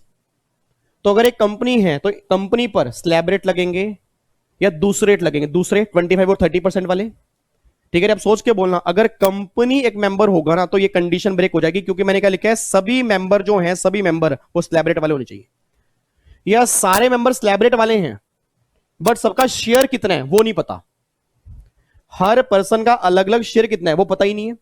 तो अगर शेयर ही नहीं मुझे पता तो मैं इनकम टैक्सेबल कैसे करूंगा। तो गवर्नमेंट ने क्या बोला, अगर इनमें से एक भी कंडीशन तूने ब्रेक कर दी तो अदर केस में आ गया, तो taxable as per maximum marginal rate, फिर स्लैब रेट नहीं लगेंगे जी, 30% प्लस में 12% सरचार्ज प्लस में 4% सेस, देखना कितना आएगा, 30% प्लस में 12% प्लस में 4%, 34.944%, ये रेट आपका एप्लीकेबल होगा, ठीक है जी। आपके एग्जाम में कभी क्वेश्चन बनेगा नहीं है, ना कभी क्वेश्चन बने ना बनने के चांसेस हैं, नॉर्मल क्वेश्चन बनेगा स्लैब रेट वाला, बट आपको नॉर्मली प्रैक्टिकल लाइफ में ये पता होना चाहिए कि एओपी के ऊपर ना कई केस में आपका हाईएस्ट रेट भी एप्लीकेबल हो सकता है, वो डिपेंड करता है एओपी के मेंबर कौन कौन से हैं। नॉर्मली मेंबर स्लैब रेट वाले होते हैं, सबका शेयर पता होता है, बट एक सिचुएशन ऐसी अगर अराइज हो गई तो उस केस में आप क्या टैक्स रेट लगाओगे, तो गवर्नमेंट ने क्या बोला, उस केस में फिर तुम्हारा स्लैब रेट नहीं लगेंगे, पूरी की पूरी इनकम पर ना ये रेट एप्लीकेबल हो जाएंगे, बस ये बात ध्यान देना। तो आपके एग्जाम में कभी इसमें से क्वेश्चन नहीं बनेगा, नॉर्मल स्लैब रेट का बनेगा, बट अगर बाई चांस मान लो किसी ने पूछ लिया कि क्या एओपी पर हाईएस्ट रेट भी एप्लीकेबल हो सकता है, आंसर इज यस, एप्लीकेबल हो सकता है। कब, अगर ये दो कंडीशन एओपी वाले केस में सेटिस्फाइड नहीं होंगी, ठीक है जी। तो ये आपके एओपी के दो रेट होते हैं, या तो नॉर्मल रेट जो हम ऑलरेडी पहले कर चुके हैं, उसके सारे क्वेश्चन भी कर चुके हैं, और अगर मान लो वो कंडीशन सेटिस्फाइड नहीं है, फिर नॉर्मल रेट का मतलब ये वाले रेट एप्लीकेबल नहीं होंगे, फिर हाईएस्ट रेट लग जाएगा 30 प्लस में 12% सरचार्ज प्लस में 4%, ये 34.944, तो फिर आपका ये रेट एप्लीकेबल होगा, ठीक है जी। तो ये सारी बातें फाइनली अब कंप्लीट करने के बाद अब हमारा सिलेबस पूरा खत्म हो जाता है जी। तो ये हमारा इनकम टैक्स का सिलेबस था, अप्रोक्सीमेट ये लगा लो हमारे 1.5 घंटा हो ही गया, ठीक है जी। तो 2 घंटे की क्लास पहले 2.25 घंटे की ये थे और 1.5 घंटे की, तो अप्रोक्सीमेट वही 3.5 पौने 4 घंटे हमारे डिडक्शन में लग गए हैं, और इतना ही मैंने कहा था कि लगेंगे, बट मैंने पहली क्लास अलग इसलिए भेजी ताकि आपको वो पहले समझ में आए, क्योंकि उसमें से क्वेश्चन मेन बनते हैं, और इस वाली क्लास में सारी के सारी लिमिट्स आपने की हैं, उस लिमिट्स को याद करना, क्योंकि लिमिट्स अगर याद होंगी तो एग्जाम में क्वेश्चन सोल्व होंगे, नहीं तो सोल्व नहीं होंगे, ठीक है जी। अब सिर्फ मैं आपके 5 से 7 मिनट बस और लूंगा, देन फिर फाइनली मैं छोड़ रहा हूं। अब सुनो ध्यान से, पढ़ना कैसे, अब प्लीज ध्यान सुन लो। अब कुछ बच्चों को अगर पता है, उन्होंने शेड्यूल बनाए हुए हैं, वो अपनी क्लास बंद कर सकते हैं, बट जिन बच्चों ने शेड्यूल नहीं बनाए या जिनको समझ में नहीं आ रहा कि पढ़ना कैसे है, तो उनको मैं बताने चाह रहा हूं कि पढ़ना कैसे है। इधर सुना ध्यान से, मैं बात कर रहा हूं जी जुलाई 20 की, दिसंबर 20 वाले भी अभी ये शेड्यूल लेके चलेंगे, क्योंकि उनकी डबल ट्रिपल रिवीजन हो जाएगी। ठीक है जी, जून जुलाई वाले तो लेके चलेंगे, दिसंबर वाले भी सेम लेके चलेंगे, उनका फिर बाद में अलग से बनवा दूंगा मैं। अब सुना ध्यान से, सबसे पहले ना आप मुझे एक बात बताओ, अब आप सब जानते हो जीएसटी आपके एग्जाम में 45 नंबर का है, इनकम टैक्स आपके एग्जाम में 50 नंबर का है, और कस्टम आपके एग्जाम में 5 नंबर का है। ठीक है, ओल्ड सिलेबस में ये तो बात कर रहा हूं न्यू की, ओल्ड सिलेबस में ये 30 नंबर का है, ये 70 नंबर का है, और ये वाला है ही नहीं। अब सबसे पहले ना, आज हमारा इनकम टैक्स खत्म हुआ ना, आज हमारा इनकम टैक्स खत्म हुआ। अब सबसे पहले जो आपने फर्स्ट रिवीजन स्टार्ट करनी है, वो सबसे पहले आपने करनी है जीएसटी की। इट मींस अब ये लगा लो, आज 10 तारीख है, यहां तो वहां पे भी 10 तारीख ही होगी, मतलब इंडिया में ही हूं मैं भी, मतलब कल क्लास आएगी ना, तो कल 11 तारीख हो जाएगी ना, तो 12 तारीख से ये लगा लो 12th में से आपकी जीएसटी की रिवीजन स्टार्ट हो जानी चाहिए। सर कितने दिन जीएसटी की रिवीजन मिलनी चाहिए? मेरे हिसाब से पूरी कंप्लीट जीएसटी की रिवीजन जो हो जानी चाहिए ना, वो 8 दिन में हो जानी चाहिए मेरे हिसाब से। पहली बार रिवीजन कर रहे हो आप 10 दिन ले लो, 10 दिन में पूरी कंप्लीट रिवीजन, 10 दिन में पूरी कंप्लीट। वैसे 8 दिन बहुत है, बहुत है, बहुत है, बट अगर 10 दिन लेके चलते हो तो सर ध्यान रखना, प्रोविजन प्लस में क्वेश्चन बैंक, ये फुल फ्लेज आपकी एस रिवीजन होनी चाहिए। जितने प्रोविजन है वो सारे पढ़ोगे। सर प्रोविजन कहां से पढ़ने हैं? नोट से पढ़ने हैं, नोट से पढ़ने हैं सब कुछ। अगर किसी पॉइंट में डाउट आ रहा है तब बुक खोलनी है, किसी पॉइंट में डाउट आ रहा है तब बुक खोलनी है, नहीं तो बुक खोलने की रिक्वायरमेंट नहीं है। नोट्स प्लस में क्वेश्चन बैंक, नोट्स प्लस में क्वेश्चन बैंक, नोट्स प्लस में क्वेश्चन बैंक। तो 12 तारीख से लेके 8 दिन या 10 दिन लगा लो, 22 तारीख, 22 तारीख के बाद आप ये लगा लो 22 मई से फिर आप यहां पे स्टार्ट करोगे इनकम टैक्स। इनकम टैक्स को आप देके चलोगे 15 दिन, 15 दिन देके चलोगे, और 15 दिन वही सेम, प्रोविजन प्लस में क्वेश्चन बैंक, प्रोविजन प्लस में क्वेश्चन बैंक, प्रोविजन प्लस में क्वेश्चन बैंक। अब ये करने के बाद ना, ये करने के बाद जब ये एक बार हो जाएगा, सेकंड रिवीजन में जब सेकंड रिवीजन करोगे इसके बाद, तो सेकंड रिवीजन करनी है नोट्स, सेकंड रिवीजन करनी है नोट्स, क्योंकि पहले भी आपने नोट्स से किया, सेकंड रिवीजन में नोट्स, और जो आपने पहले हाईलाइट किया होगा जो मुझे समझ में आया नहीं था, सेकंड रिवीजन में आपने वो अच्छे से करना है। बच्चा कह रहा है सर वो 19 घंटे की रिवीजन क्लास और वो 18 घंटे की रिवीजन क्लास, फिर वो कब देखनी है? तीसरी रिवीजन वहां से होगी। तीसरी रिवीजन आपकी नोट्स सिर्फ हाथ में होंगे, उधर क्लास चल रही होगी। तीसरी रिवीजन मेरी क्लास में हर बच्चे की 19 घंटे और 18 घंटे की रिवीजन क्लास होनी चाहिए, और जो आधे घंटे के सेशन में लगाए हैं वो तीसरी रिवीजन में काम आएंगे, फर्स्ट और सेकंड में काम नहीं आएंगे। बट हाँ, क्वेश्चन जो मैं डेली करा रहा हूं, क्वेश्चन डेली आपने करने हैं, सिलेबस आपका हो चुका है। अब मैं एक्सक्यूज नहीं सुनूंगा सर हमारा सिलेबस तो हुआ नहीं, हम शाम को डेली कैसे अटेंड करें। जाके डाउनलोड कर लो सारे, टोटल हमारे लगा लो अप्रोक्सीमेट सर 3 से 4 पेपर पूरे हो चुके हैं, अप्रोक्सीमेट 300 क्वेश्चन एमसीक्यूज मैंने आपके एग्जाम के करवा दिए हैं। अब अगर आपने अब तक नहीं अटेंड किए तो प्लीज आपसे रिक्वेस्ट है जाके वो देख लो, प्लीज आपसे रिक्वेस्ट है। और ये शेड्यूल पहले ऐसा करो, मैं आपको ना सेकंड रिवीजन का भी नहीं बता रहा, सिर्फ पहली रिवीजन मुझे करके दिखा दो, पहली रिवीजन करके दिखा दो, सेकंड रिवीजन का शेड्यूल मैं आपके गूगल ड्राइव पे बना के डाल दूंगा। जब जब जिस बच्चे की फर्स्ट रिवीजन ये हो जाएगी, मुझे मैसेज करते जाना सर हमारी फर्स्ट रिवीजन हो चुकी है, एक वीडियो या तो यूट्यूब पे या आपके गूगल ड्राइव पे बना के डाल दूंगा कि सेकंड रिवीजन आपने कैसे करना है, क्योंकि मैं प्रेशर डालना नहीं चाहता। फर्स्ट रिवीजन का प्रेशर डाल लो कि मुझे 10 दिन में जीएसटी करना है और 15 दिन में इनकम टैक्स करना है, with question with question with question, और हो सके तो इसी 25 दिन में कस्टम भी साथ में कर लेना। 25 दिन में पूरा कंप्लीट टारगेट बना के चलो कि जो 100 लेक्चर में हमने किया 25 दिन में हमने रिवीजन करनी है, हो जाएगी, हो जाएगी। और ये कई शैतानी बच्चे जो सोच रहे हैं कि मैं छोटे मोटे चैप्टर छोड़ दूं, कौन से चैप्टर छोड़ने हैं? कुछ भी नहीं छोड़ना मेरे भाई, कुछ भी नहीं छोड़ना, कुछ भी नहीं छोड़ना। हाँ ये कर सकते हो कि प्रायोरिटीज क्या है, जैसे इनकम टैक्स में 5 हेड पहले करने हैं, मिसलीनियस फिर बाद में करने हैं, तो ये प्रायोरिटीज आप यूज कर सकते हो। सिंगल चैप्टर भी मेरी फैमिली का कोई बच्चा छोड़ के नहीं जाएगा, कोई बच्चा ड्रॉप करके नहीं जाएगा, बस ये बात ध्यान दो, जितना हमने क्लास में किया है आपने वो जरूर करके जाना है, ठीक है जी। तो जो अगर आप क्लास में करके जा रहे हो उसके क्वेश्चन बैंक साथ में कर रहे हो, मुझे कुछ नहीं करना, बस आप क्वेश्चन बैंक आपके बना के डालने हैं, आपके लिए एफर्ट्स लगाने हैं डेली। मुझे यूट्यूब पे तो आता ही आता हूं मैं, और भी कुछ मैं सोच रहा हूं कि कुछ आपके लिए और क्या मैं कर सकता हूं, ताकि जिनके जुलाई में एग्जाम है ना सर,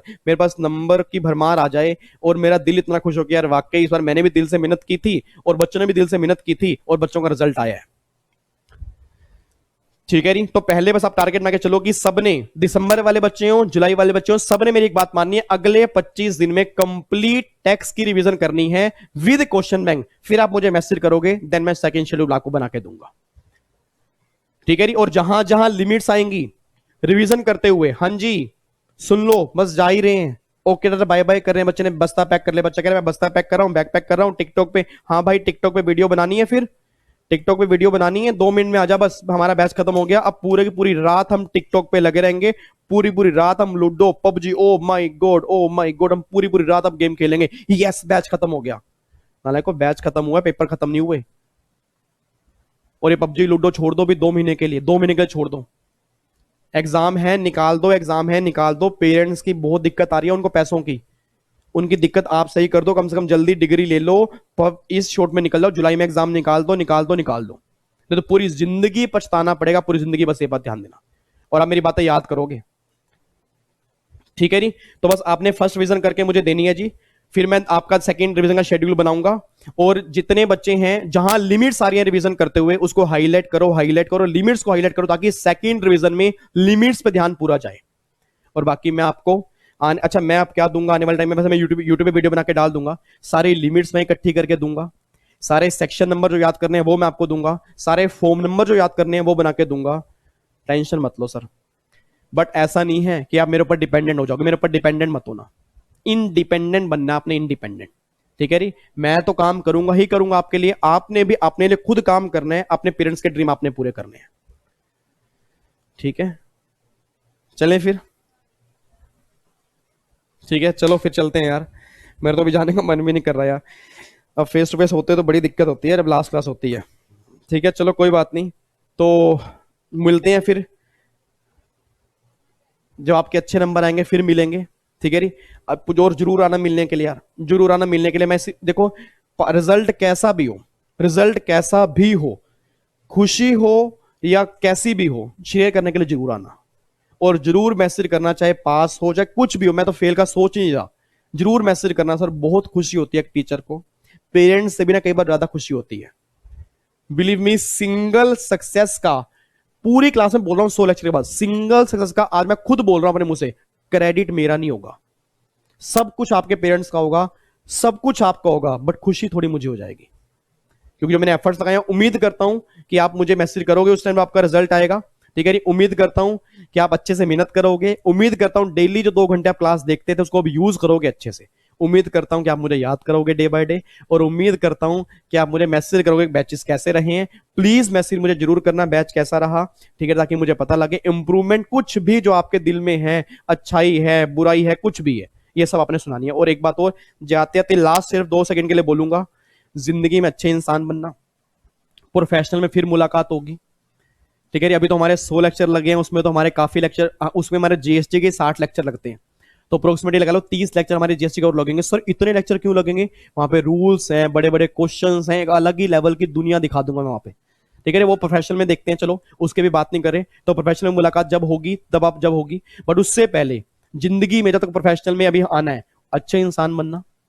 बुराई अगर मेरी सुनो किसी से भी तो कोई दिक्कत नहीं, बट मुझे मत सुनाना बुराई, और किसी को चुगलियां नहीं करनी लाइफ में कभी भी, अच्छी आदतें नहीं होती है।